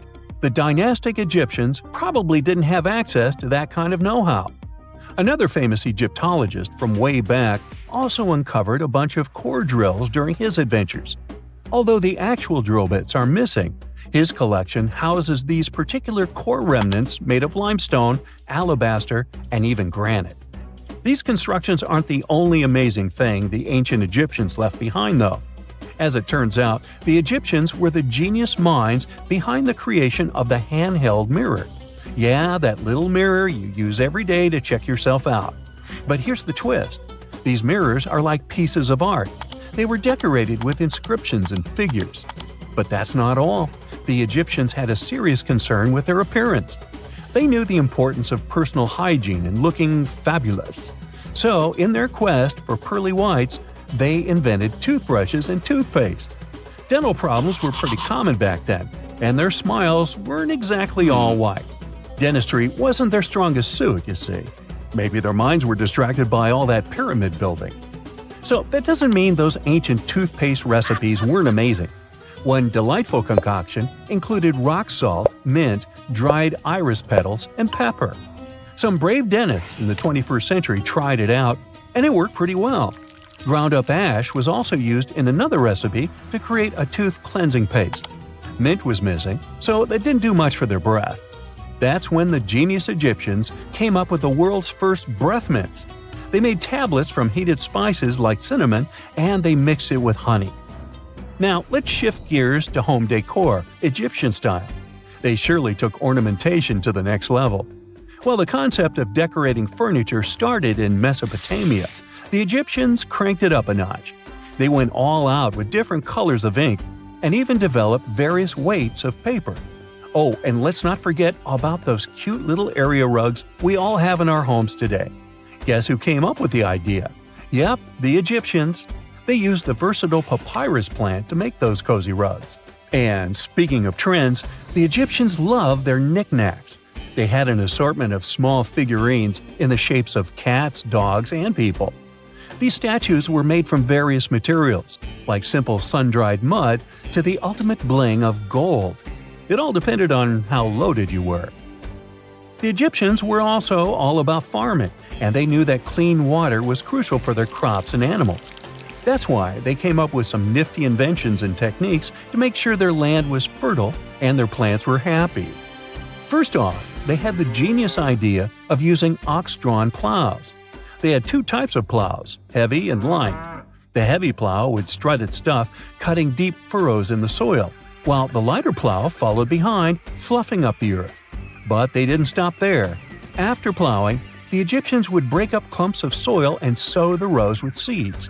To give those seeds a good old squish into the furrows, they'd march their livestock across the field, effectively closing up the furrows. But hey, all that hard work would be pointless if their seeds were as dry as the Sahara. That's where irrigation comes into play. The Egyptians were so good at it that other cultures, like the Greeks and Romans, couldn't help but copy their techniques. Now let's switch gears and talk about the marvelous architecture of ancient Egypt. These folks weren't just skilled farmers, they were also architectural maestros. They built these fancy canals to carry water to farms and villages, and boy, did they know how to make those canals look pretty. Just imagine strolling along a canal lined with ornate structures.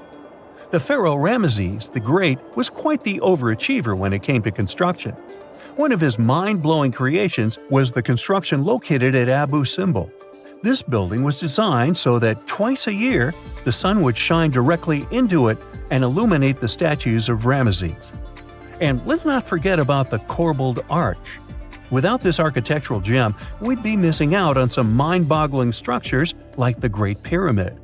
The Egyptians knew how to make things stand tall and proud, thanks to their engineering and construction wizardry.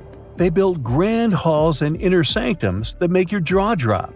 And some of these temples doubled as astronomical observatories. In 2011, scientists from Chile found a weird-looking fossil in Antarctica that looked like a squashed football. Almost 10 years later, the rock just sat on a shelf in Chile's National Museum of Natural History with no specific label. It went by The Thing in the museum because it looked like something from a science fiction movie. When the scientists finally got their hands on the strange fossil, it turned out it was actually a giant softshell egg from around 66 million years ago. This one is more than 11 inches long and 7 inches wide. A regular chicken egg is just 2.5 inches long, and an ostrich egg is almost 6 inches long for comparison. So, the Thing won the title of the biggest softshell egg ever found and the second largest egg of any animal we know of. The only bigger egg that was ever found was that of the extinct Madagascan elephant bird, which is also 1.5 times as tall as Michael Jordan. The bird, not the egg. The Antarctic egg is also special because it's the first fossil ever found in this part of the world. So, whoever left it there must have been one big creature, probably a giant sea turtle that lived long ago, like a mosasaur. This is surprising because most scientists thought these creatures didn't even lay eggs. So this discovery could change what we know about them. The egg is also unique because it has a thin eggshell and no pores, which is totally different from most dinosaur eggs. It actually looks more like the eggs of lizards and snakes, but it came from a giant creature related to these animals. No known dinosaurs or flying reptiles from that time and place were big enough to lay such a huge egg, so it must have been a mosasaur after all. But we can't be 100% sure. Scientists did a lot of work and studied 259 types of living reptiles, like lizards and snakes, and their eggs. From this, they figured out that the mommy who laid the egg was probably at least 23 feet long, not counting her tail. During the late Cretaceous period, this part of Antarctica might have been like a nursery. Paleontologists have found bones of tiny mosasaurs and plesiosaurs in the same area, along with bones from the grown-up ones. Archaeologists in Norway made another cool but literally discovery and found dozens of arrows that had been hidden in ice for 6,000 years. They were melting out of a large ice patch in the high mountains, covering an area of about 45 football fields. In 2014 and 2016, when the summers were extra warm, scientists went to an ice patch called Langfoni to look around. They also found lots of reindeer bones and antlers there. Some of the arrows were whole and some in pieces, along with 5 arrowheads around the melting ice patch. This is more arrows than have been found at any other frozen site in the world. Some of the 68 found arrows date back to the Neolithic period, and the newest ones are from the 14th century of the Common Era. Ice is like the perfect time machine that can preserve whatever ends up there in an almost perfect condition. Langfoni became famous as one of the first ice patch sites after a local hiker found a 3,300-year-old leather shoe right next to its edge. Scientists are studying places like this to understand how people use these sites and how the ice patches from Norway to North America changed over time. Now, once upon a time, around 32,000 years ago, to be exact, a squirrel buried some seeds near a river in Siberia. Am I the only one getting the Ice Age vibes? Anyway, these seeds belong to a plant with cute white flowers. Thousands of years later, a group of scientists found these seeds buried deep in the frozen ground, about as far down as a 12-story building is tall. The seeds were surrounded by ice and bones of animals, like mammoths, bison, and woolly rhinoceroses. The mature seeds had been damaged, maybe by some squirrel, but some of the younger seeds still had good plant parts inside them. The scientists carefully took those out and put them in small containers to help them grow. And here comes the coolest part. They were able to grow the plants. Their flowers were shaped a little differently from the flowers of the same plant that grows today. After a year, the Ice Age plant even made new seeds. Based on this, the scientists suggested that permafrost could be a depository for an ancient gene pool, and we could find extinct species there and bring them back to life.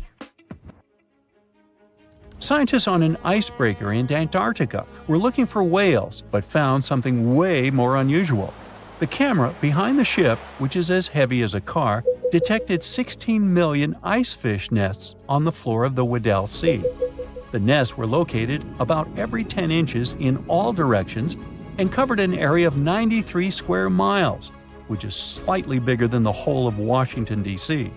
The colony even had a distinct border, which was a line in the sand. The scientists were in the area because they were studying a special spot in the ocean where the water was a little warmer than the water around it. In this warmer water, they found tiny animals called zooplankton near the top. When the young ice fish hatch, they swim up to this area to eat the zooplankton before going back down to the seafloor to grow up and have their own offspring. Since there was so much food, it made sense to see ice fish in this warm water. But they didn't expect to find such a huge number of ice fish nests, much more than anyone had ever seen before. New Zealand's Antarctic Heritage Fund found some old photo negatives in a hut in Antarctica.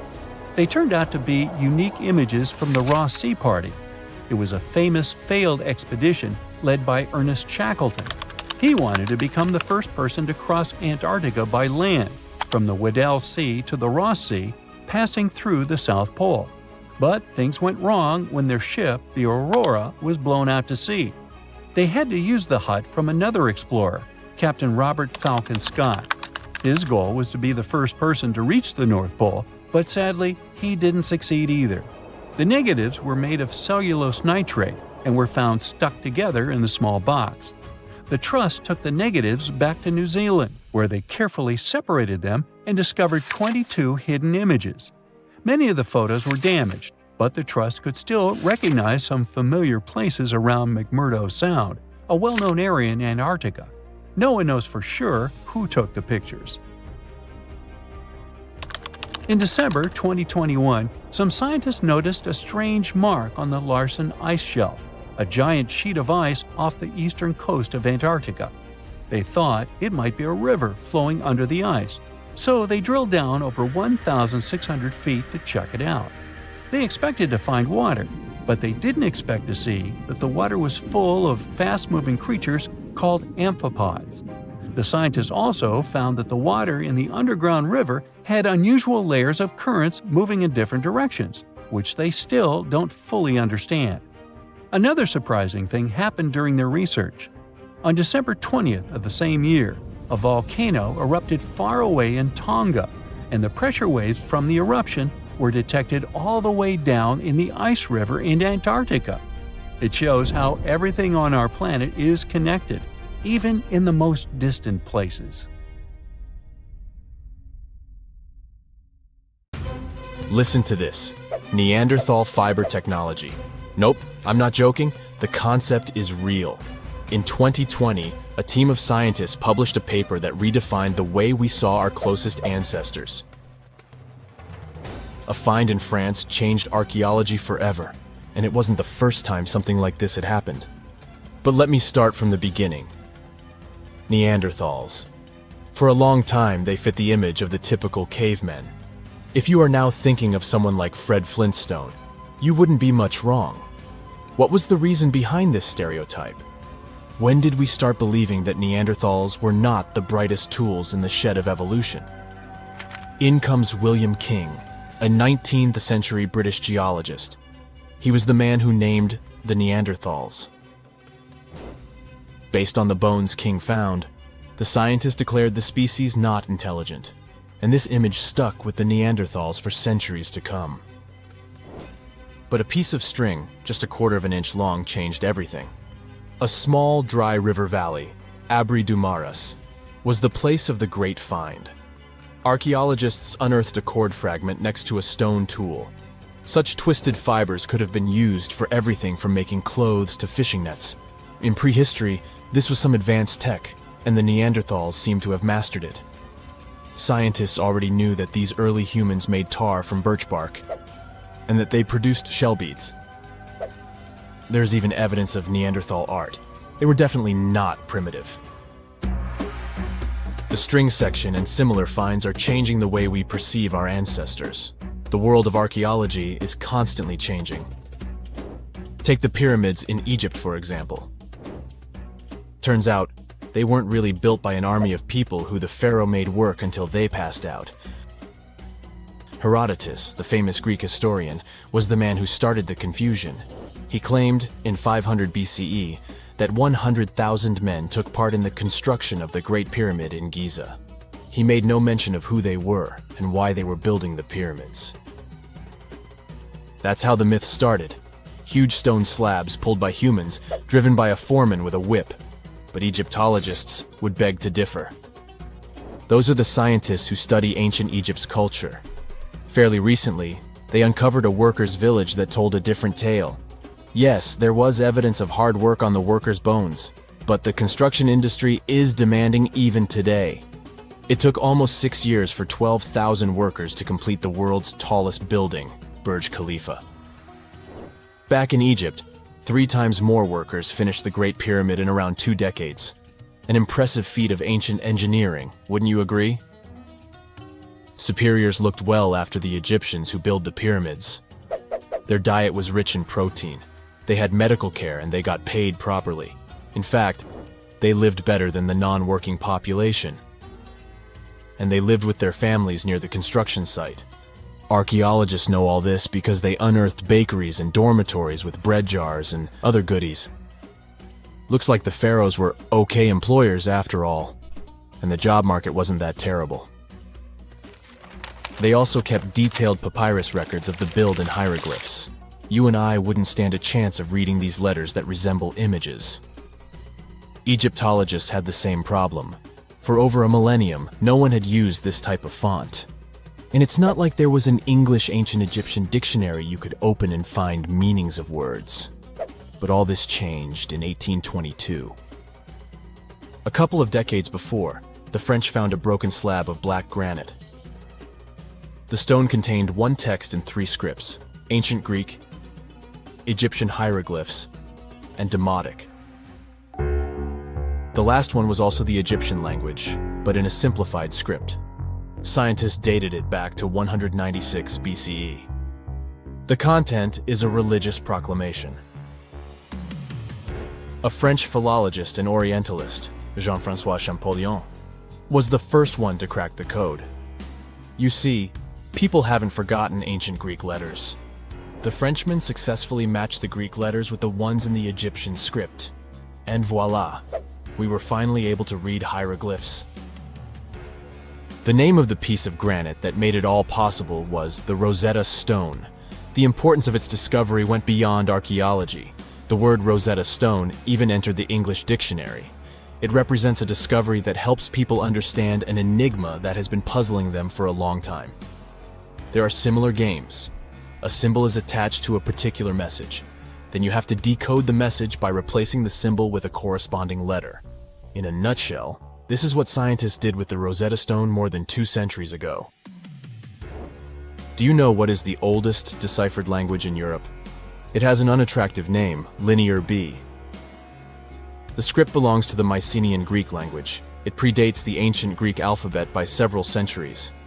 You can easily guess which script it is descended from. Linear A. The people from Crete used Linear B more than 1,000 years ago. During the Late Bronze Age, the Greek civilization that used the script vanished. There was no one who could read Linear B, and more importantly, no one knew it existed in the first place. This was about to change during the first years of the 20th century. A British archaeologist by the name of Sir Arthur Evans excavated a vast palace complex at Knossos, Crete, Greece. This was the center of the Minoan culture that created the enigmatic script. The palace boasted some 1,300 rooms. They had colorful paintings of dolphins, griffins, and bulls. All of these captivated the archaeologists' imagination. But their biggest find was at first overlooked: thousands of slabs of baked clay. The fire that brought down the palace helped preserve the tablets. It was impossible to read the slabs, though. They were written in an unknown language. The scientific community had to wait for another half a century before Michael Ventris cracked the code. He was an English architect and cryptographer. Ventris studied Greek and Latin. While attending the famous archaeologist lecture, the young man decided to solve the puzzle of Linear B once and for all. He managed to do so in 1952. One of Ventris's most amazing discoveries was that the script was an archaic form of Greek. But cryptology still hasn't solved the code of Linear A. This writing system will remain a mystery until a motivated young person like Michael Ventris comes along. They wouldn't have to be a professional archaeologist. Basil Brown certainly wasn't. Yet in 1939 he discovered the richest early medieval tomb in Europe. This happened in Sutton Hoo in the southeast of England. This wasn't an ordinary tomb made out of stone. It was a full-size ship, 3 times as long as a London double-decker bus. And that's not all. Apart from its main purpose, the ship was full of riches. Deluxe hanging bowls, feasting vessels, gold and dress accessories, and luxurious textiles were just some of the treasures found. Archaeologists were also amazed by the silverware from distant Byzantium. You probably know this city as Istanbul, Turkey. Even in our age, it's several days' drive from Sutton Hoo. Just imagine how much time and money it cost to import a silver plate in the 7th century. That's when the ship went down, according to archaeologists. The English couldn't have done it. At that time, there was no England. The people living in the British Isles at the time were the Anglo-Saxons. Perhaps the ship from the grassy mounds in Suffolk belonged to one of their kings? We will never know. The local acidic soil did away with any possible evidence, or no one laid there in the first place. It could have been a cenotaph, which is a monument constructed to honor an important person. The archaeologists still don't have a definite answer. but what they have found at Sutton Hoo shed light on the Dark Ages. Before the discovery of the ship, they knew little about what had been going on in Britain after the Romans left. Now, the image of the early Anglo-Saxon society was much clearer. Perhaps the English soil will be the site of the next great breakthrough in archaeology. Researchers have found almost 1,000 previously hidden Maya settlements in the tropical lowlands of what is now northern Guatemala. They did it with LiDAR, light detection and ranging lasers, which they used to scan areas from the air. The region we're talking about is pretty vast. All those structures and buildings they saw over there stretch across about 650 square miles. And these spots were supposedly occupied thousands of years ago. It seems all these structures were pretty densely packed, so people lived close to each other. They had at least 417 ancient villages, towns, and cities where they could identify boundaries. These structures and buildings were actually a part of a state that looked like a kingdom. Some of these settlements were built as sports courts, civic, ceremonial, and religious centers, and residential homes. There were also massive palaces, platforms, dams, pyramids, and causeways across that area. People who lived there also had reservoirs where they collected water. So, they needed the power to organize thousands of specialists and workers. And they also needed many skilled people to build such structures without the technologies we have today. They needed lime producers, architects, mortar and quarry specialists, lithic technicians, those who took care of legal enforcement, and other important roles to establish the true community. This cool laser scanning system researchers used while exploring this area can even penetrate very dense ecosystems and vegetation. The light bounces off different surfaces and then creates a digitally reconstructed map. This map is based on how much time it takes for the pulses to get back to a receiver. So, with this laser system, they discovered there were also lowlands for agriculture.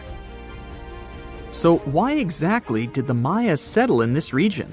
It was a specific area. Plus, it was hard to build such an amazing kingdom in a tropical rainforest climate. Back in the old times, ancient peoples had mostly inhabited areas in drier climates. Over there, they would build water resources, which were some sort of the basis of society and a source of life. An example of this is Teotihuacan of Highland Mexico, although they did have a couple of navigable rivers they could use for transport and trade. But these rainforest areas had their advantages too. The Maya used natural resources like limestone, which was their primary building material, salt, and the volcanic rock obsidian, which they used for different tools. Also, they managed to find enough dry land to live and build homes there. The lowlands were seasonal swamps called bajos, and they were perfect for agriculture because of the fertile soil. Generally, the Maya built settlements that could endure rainy periods too. They were ready for different circumstances, including flood and drought, which is something you could see in how they built houses. Their architecture was also one piece of evidence that showed their community was like a centralized kingdom-like state, which shows they stuck together through tough times. The Mayan Empire was very powerful, and it reached its peak about the 6th century CE. They were excellent at pottery, agriculture, writing, mathematics, and calendars. They were the ones who created complex calendar systems, such as the calendar round, which is based on 365 days. Although some believed the Mayan calendar predicted December 21st, 2012 would be the end of the world, it was just a coincidence with the end of a certain full cycle. They would call it the long count calendar, and it lasts 5,125 years. The Mayan people left behind an impressive amount of astonishing architecture and symbolic artwork. Most of their stone cities ended up abandoned by 900 CE. No one still knows why the Mayan civilization in that area collapsed, although there are some theories. Some think that by the 9th century, these people had exhausted the resources around them to the point that they could no longer feed and sustain such a big population. Others believe some city-states didn't get along that well, so they broke down the traditional system of power they used to have. Some say it was all because of a very long period of drought. It could be a combination of all these factors, though. But one Mayan city, located on an island, even survived until the 17th century. It was long after the rest of the Mayan civilizations had been destroyed or abandoned. If you're a traveler, you might know the town by its modern name, Flores. Scientists believe about 2,000 people lived there. The earliest Maya people were farmers. They cultivated crops like beans, squash, corn, and cassava. As they had many interesting ingredients, they created hundreds of cool recipes. Many of those are still present even today. For example, in modern Mexican cooking. And especially popular are papayas, cacao, avocados, squash, pineapples, chili peppers, beans, and so on. Even though the Maya mostly practiced a kind of primitive type of slash-and-burn agriculture, there is also evidence of them using some more advanced farming methods, like terracing and irrigation. And they were big chocolate lovers. More than 3,500 years ago, the Olmecs of Mesoamerica probably turned out to be the first to realize that it takes some work for us to get such a cool thing as chocolate. But the Maya were the ones who turned it into a true form of art. Scientists found out about it when they found cacao in Mayan pottery. Their chocolate would be mixed with honey, water, cornmeal, and chili peppers. That's how you get a spicy, savory, hot chocolate beverage you can try even today in Mexico and Central America. Also, they used written language in their books. Their paper was made from fig tree bark, and using strips of that paper, they created a large library of books. Books made of this material are called codices, and 4 of these can still be found today. Sadly, many books were lost over time because of the humid climate or some human factors. The classic Maya built a bunch of palaces and temples that had a stepped pyramid shape. They decorated them with inscriptions and reliefs, which have earned them the reputation of being incredible artists of Mesoamerica.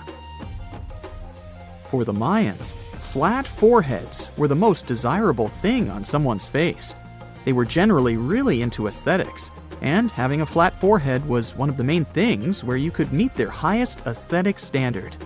They also liked to glam up their looks with makeup and clothing. Also, the Mayans were master tattoo artists. Actually, they were one of the first civilizations that started doing such forms of body art. They had a rich culture and believed in many things, such as fairies. Many civilizations across the globe believed in these mythical creatures, which had different names everywhere. The Mayans called those creatures aluxes. They would make sculptures of aluxes from wood or clay, take them to the forest, and hide in some secret spots.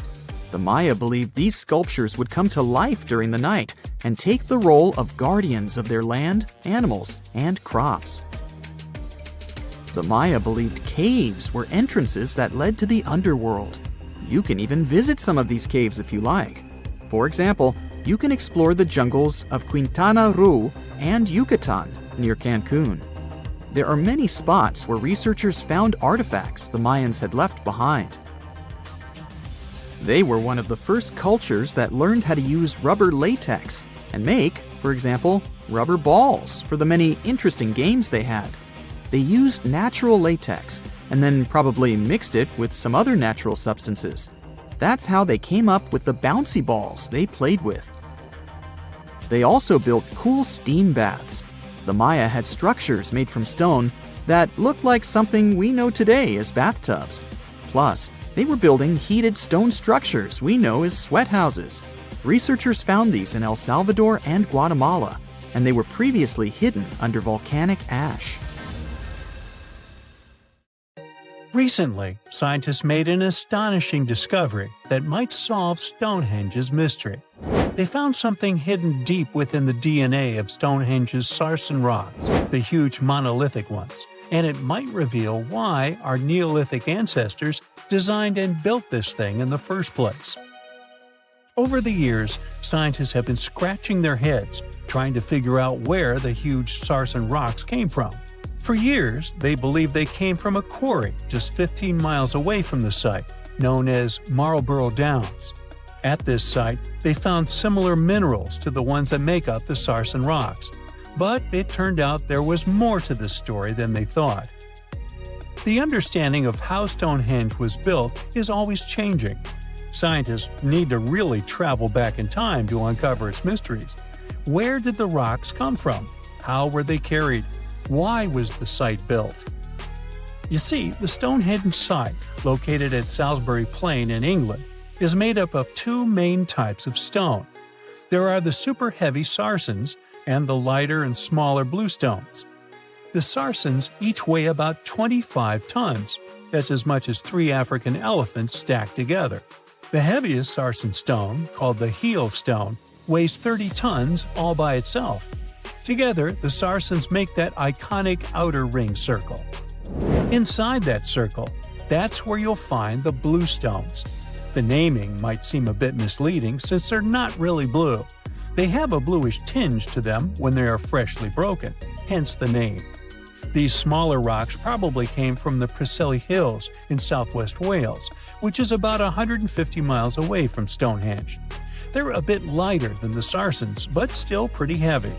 The altar stone, which is classified as a bluestone, is the heaviest one, weighing around 6 tons. Its original location still isn't known for sure. To figure out where a rock came from, scientists first have to study their composition. This is like checking the rock's DNA. Then they cross-reference the structure of the rock with minerals in the soil to see if it's a match. Most of the Sarsens we see around southern England are actually made of a type of sandstone known as silcrete. Think of silcrete as sand that's been hardened by underground water processes over millions of years. This process mostly happened during a period called the Paleogene, about 65 to 23 million years ago. These Sarsen rocks didn't form in one big slab, but in patches, like nature leaving little rock gardens all over the place. Scientists reason the Sarsens spread out randomly, forming in isolated pockets. Over time, many were buried under layers of clay and chalk, which helped preserve them. When ancient builders were on the lookout for materials, these Sarsens must have looked perfect for something impressive like Stonehenge. Actually, Sarsens have been used in everything, from Roman villas to medieval churches, and even in things like road curbs and old field walls. One could say these rocks were the it material for ancient builders, and continue to be popular even into more modern times. This fact made scientists start wondering that maybe not all Sarsen stones that were used to build Stonehenge came from the same place.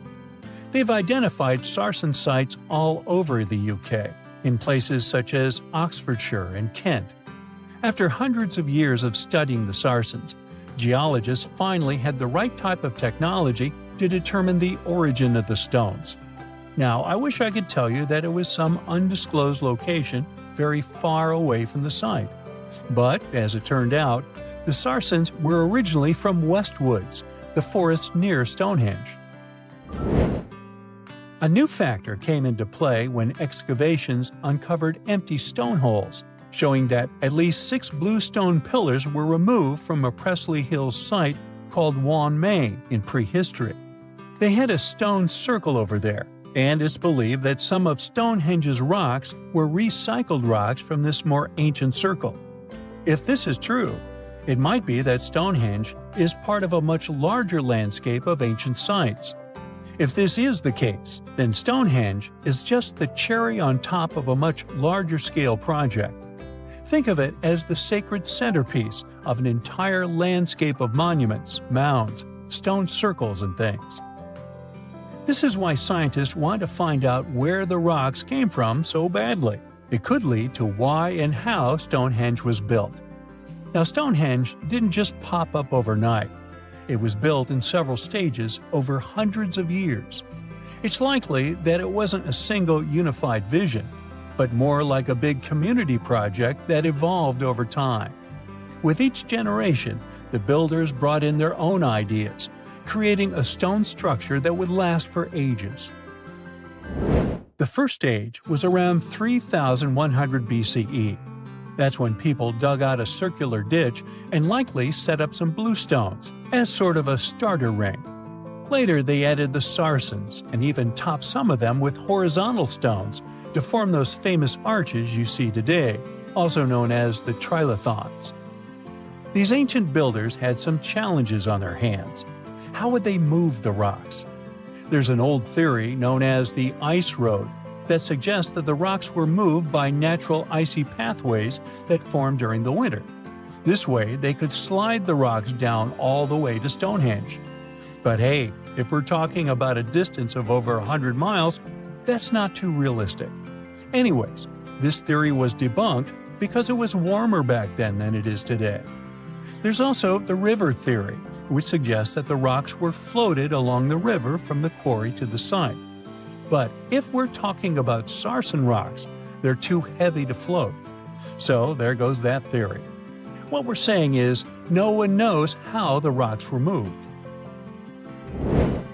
Another interesting science tidbit came from all the research done in Stonehenge. A recent laser survey of the stones revealed the different stone working methods used, and has shown that some of the parts of the monument were more carefully finished than others. In particular, the northeast side and the inner faces of the central trilithons were finely dressed. FYI, a trilithon is one of Stonehenge's most famous shapes. It's when two huge monoliths receive a third one on top of them, connecting the two together. This fancy word is simply Greek for having three stones. But anyways, the bigger question, and the reason Stonehenge is so famous, is why it was built in the first place. Theories are all over the place, and some sound like they're straight out of a sci-fi show. So here's a rundown of the most popular ideas. There's, of course, the solar calendar theory. This one supposes that the stones are aligned with the movements of the sun, especially during the summer and winter solstices. During the summer solstice, the sun rises to the left of the heel stone, that's the lone stone outside the main circle, lighting up the entire monument. Some say it's the ancient version of a calendar, marking the year's longest and shortest days. Some archaeologists think Stonehenge might have been an ancient healing center.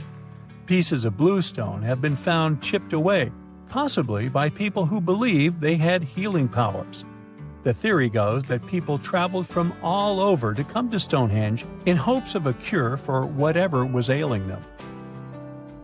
There's also some speculation that Stonehenge was the place to be. Think of it as an ancient gathering spot.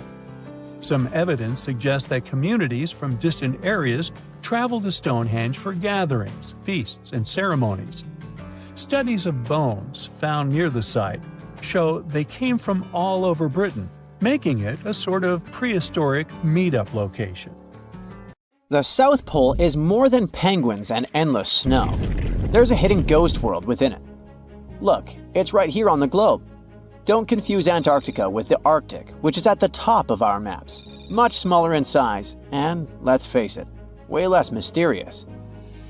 The ice sheet covering Antarctica is about 1 to 3 miles thick, which is up to 16 Eiffel Towers stacked on each other. This massive blanket hides the true features and contours of Antarctica's land. We still don't know much about this mysterious continent, and it is ice and snow that are to blame. We still don't even know the true shape and size of this continent. Mapping Antarctica without some huge shovels is an incredibly hard task. But satellites learned to penetrate the ice with their cameras. And now we know there's actually an enormous, dramatic ancient landscape beneath the snow. The ghost of the past. About 90 million years ago, Antarctica was a much warmer place. It was actually a lush rainforest with tons of plants and probably teeming with life. It even had rivers flowing through it. Then the ice came. This happened about 34 million years ago, during the transition from the Eocene to the Oligocene, when our planet cooled significantly. It was the beginning of one of our several ice ages. The land remained, but now was hidden under ice and snow that got thicker and thicker. To a regular eye, Antarctica turned into a white desert, vast, flat, and featureless. Time went on. This massive ice sheet moved around, smoothing and shifting the ground beneath it. Over the millions of years, it changed what the land looked like. Now, if we looked under the ice, it wouldn't hold any signs of the original South Pole, except for one place. In areas where the ice is especially thick and doesn't move much, like in East Antarctica, it has actually worked the other way around. It became like a super thick blanket that protects the land. Normally, things like wind or rain slowly wear away the ground over time, changing its shape. But since we have this protective ice blanket, it prevents these natural processes from reaching the stuff underneath. So, the ground stayed almost the same for millions of years, like it's been frozen in time. This special area near the Aurora and Schmidt subglacial basins has become the ghost of Antarctica's landscape. This place was barely touched even since it was first covered in snow 34 million years ago. This is a historical footprint, a place that can tell us what Antarctica's ground looked like before it became a freezing nightmare. As scientists peered under East Antarctica, they saw an amazing ghost. The traces of the rivers that were flowing there millions of years ago, various valleys, and some weird little islands, as well as 3 big chunks of land shaped like the letter U. Hey, what's that all about? You see, the continents on our planet are moving constantly, sliding along the red-hot lava mantle like cereal on milk. Over history, they came together and broke apart several times. Hundreds of millions of years ago, several continents were a part of one enormous Gondwana. Antarctica was one of them. It used to be one huge landmass. But when Gondwana broke apart, the poor continent got stretched by tectonic forces. Parts of land were pulled away from each other. Whoosh! And they got torn apart. And that's how we got these big chunks or blocks of land under thick layers of ice. In any case, scientists now want to explore this ghost a bit more. But to study it deeply, they need to actually drill down through the ice, like using a straw to get to the bottom of a thick shake. This will help them pick up some rocks and dirt from way below to learn more about the Earth's history and climate.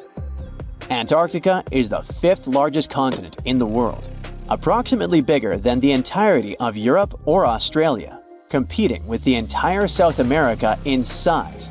Aside from East Antarctica, we discussed there are several more regions: Antarctica Peninsula, South Pole, West Antarctica, and the Ross Sea.